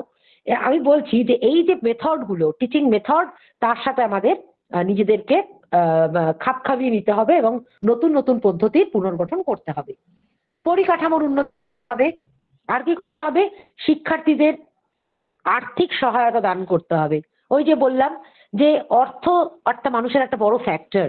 যে খেতে পায় না তার কাছে একটা নতুন কিছু শেখা বা নতুন কিছু একটা তার কাছে দেওয়া, সেটা একটা বাহুলতা মাত্র। সুতরাং তাদের যে অর্থনৈতিক সমস্যা, সেটা যতটা পরিমাণে সম্ভব সেটাকে কম করতে হবে। যদিও এখনো বিভিন্ন স্কলার জানো সেই সুবিধাগুলো সবাই পাচ্ছ, সেটা একটা বড় দিক। আর্থিক সহায়তা প্রদান করতে হবে এবং টিচারদের ক্ষেত্রে যেটা করতে হবে যে অভিভাবকদের সঙ্গে নিয়মিত যোগাযোগ রাখতে হবে। নিয়মিত যোগাযোগ রাখতে হবে। আমরা এখন, তোমরা নিজেরাও জানো, তোমাদের কলেজে প্যারেন্ট টিচার মিটিং হয়, প্রায়শই হয়। এবং আমাদের কলেজে যেটা হয়, প্রতি সেমিস্টারে আমরা একটা করে প্যারেন্ট টিচার মিটিং করি।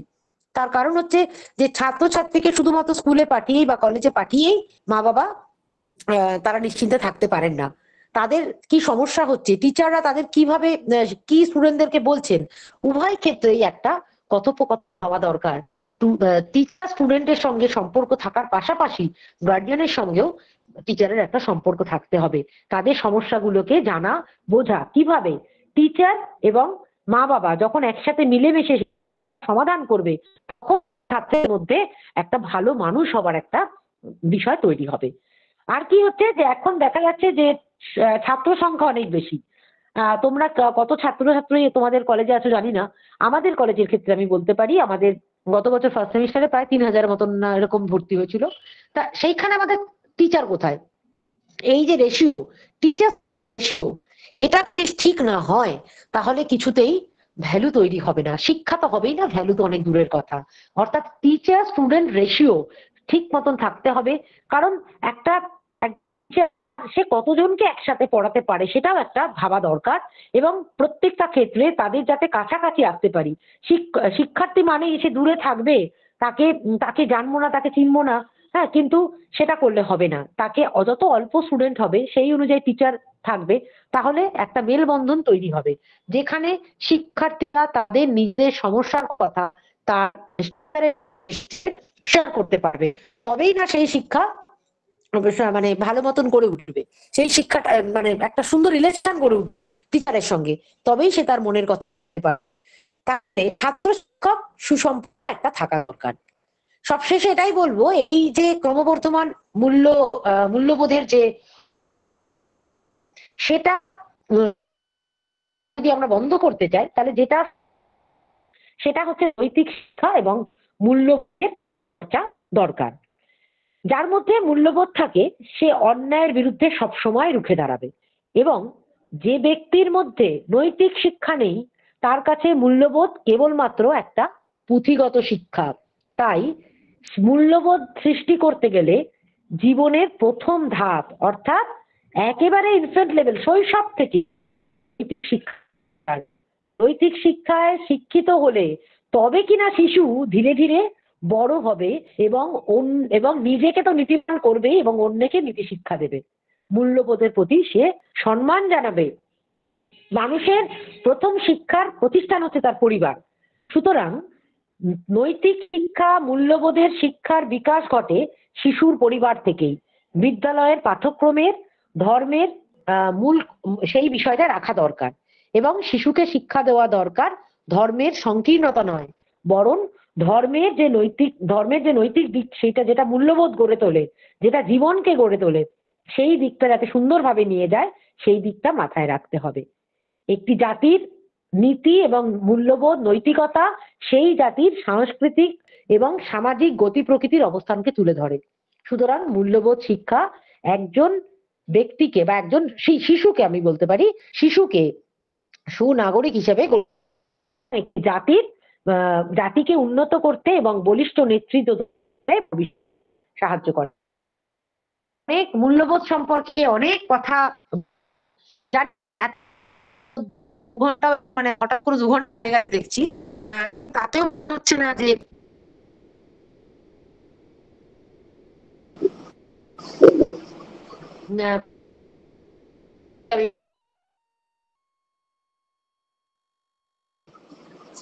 বলতে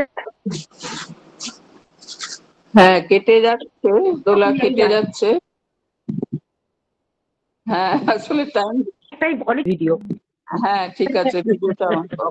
ঠিক আছে, ভিডিও বন্ধ করে দিচ্ছি। বলুন বলুন, আমার বক্তব্য শেষ, এবার তোমরা বলো যে তোমাদের আমার বক্তব্য ভালো লাগেনি জানি, হয়তো নিরস লেগেছে। আমরা অফলাইন ক্লাসে যেটা একটুখানি সামনাসামনি ইন্টারাকশন হলে কত ভালো লাগে, আর অনলাইনে দেখাতে পারলে ভালো। ঠিক আছে, আমার মা, আমি তাকে নার্সিং হোমে করেছি,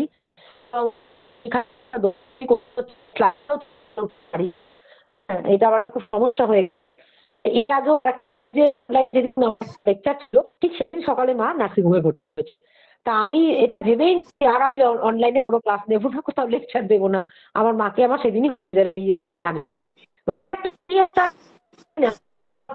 এটা মানে খারাপ থাকে, সুন্দরভাবে একটা ক্লাস নেবো, একটা মানসিকতা থাকে, সেইখান থেকে সরে আসি না। কতটা আমি তোমাদের দিতে পারলাম চেষ্টা করি মধ্যে দিয়েও, যে মাকে সকালে যেতে পারলাম না, ভর্তি আছে মা। হ্যাঁ, তোমাকে আমি কতটা করতে পারলাম তোমার, আমি জানি না, তোমরা ধন্যবাদ। হ্যাঁ, আচ্ছা, কৃষ্ণনগর উইমেন্স কলেজের পক্ষ থেকে তো দোলাকে অসংখ্য ধন্যবাদ। কিন্তু এবার আমি ছাত্রীদের বলবো, তোমাদের যদি কিছু জিজ্ঞাসা থাকে ওনাকে করতে পারো, কারণ গতকাল আমাদের প্রোগ্রামটা শুরু হয়েছে যে বিষয়টার ওপর, যে Indian cultural ethos and wellness of being.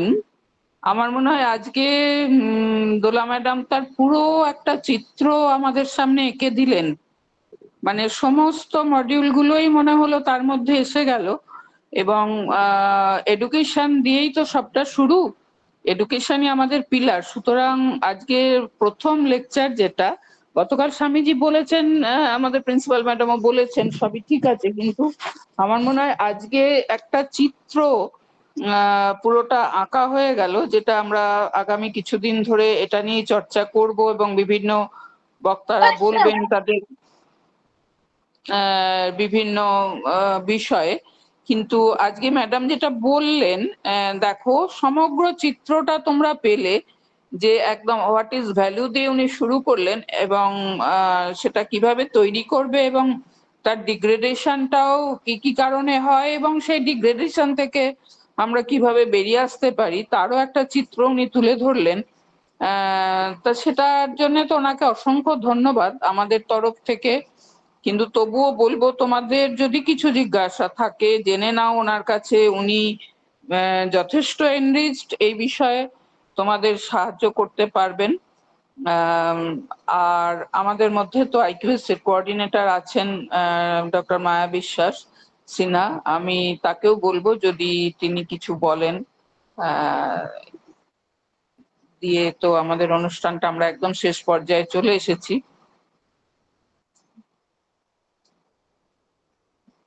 মায়াদি আছো? হ্যাঁ হ্যাঁ, আমি আছি, কিন্তু হ্যাঁ, আমার সত্যি এত সুন্দর একটা অনুষ্ঠান, মানে বললো হ্যাঁ, দোলা, আমি দোলা বলেই বলছি ওকে, আমি ট্রেনে যাতায়াতের পথে হ্যাঁ, আমাদের হ্যাঁ, আলাপ হ্যাঁ, আছে।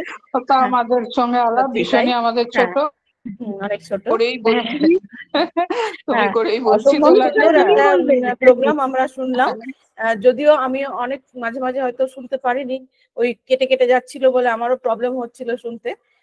যাই হোক, তো আমি আশা করবো মেয়েরা অনেকটাই বুঝেছে, যেমন উনি বলেছেন তোমাদের পয়েন্ট নেওয়ার জন্য, সেই জায়গাগুলো নিশ্চয়ই তোমরা নোট নিয়েছো।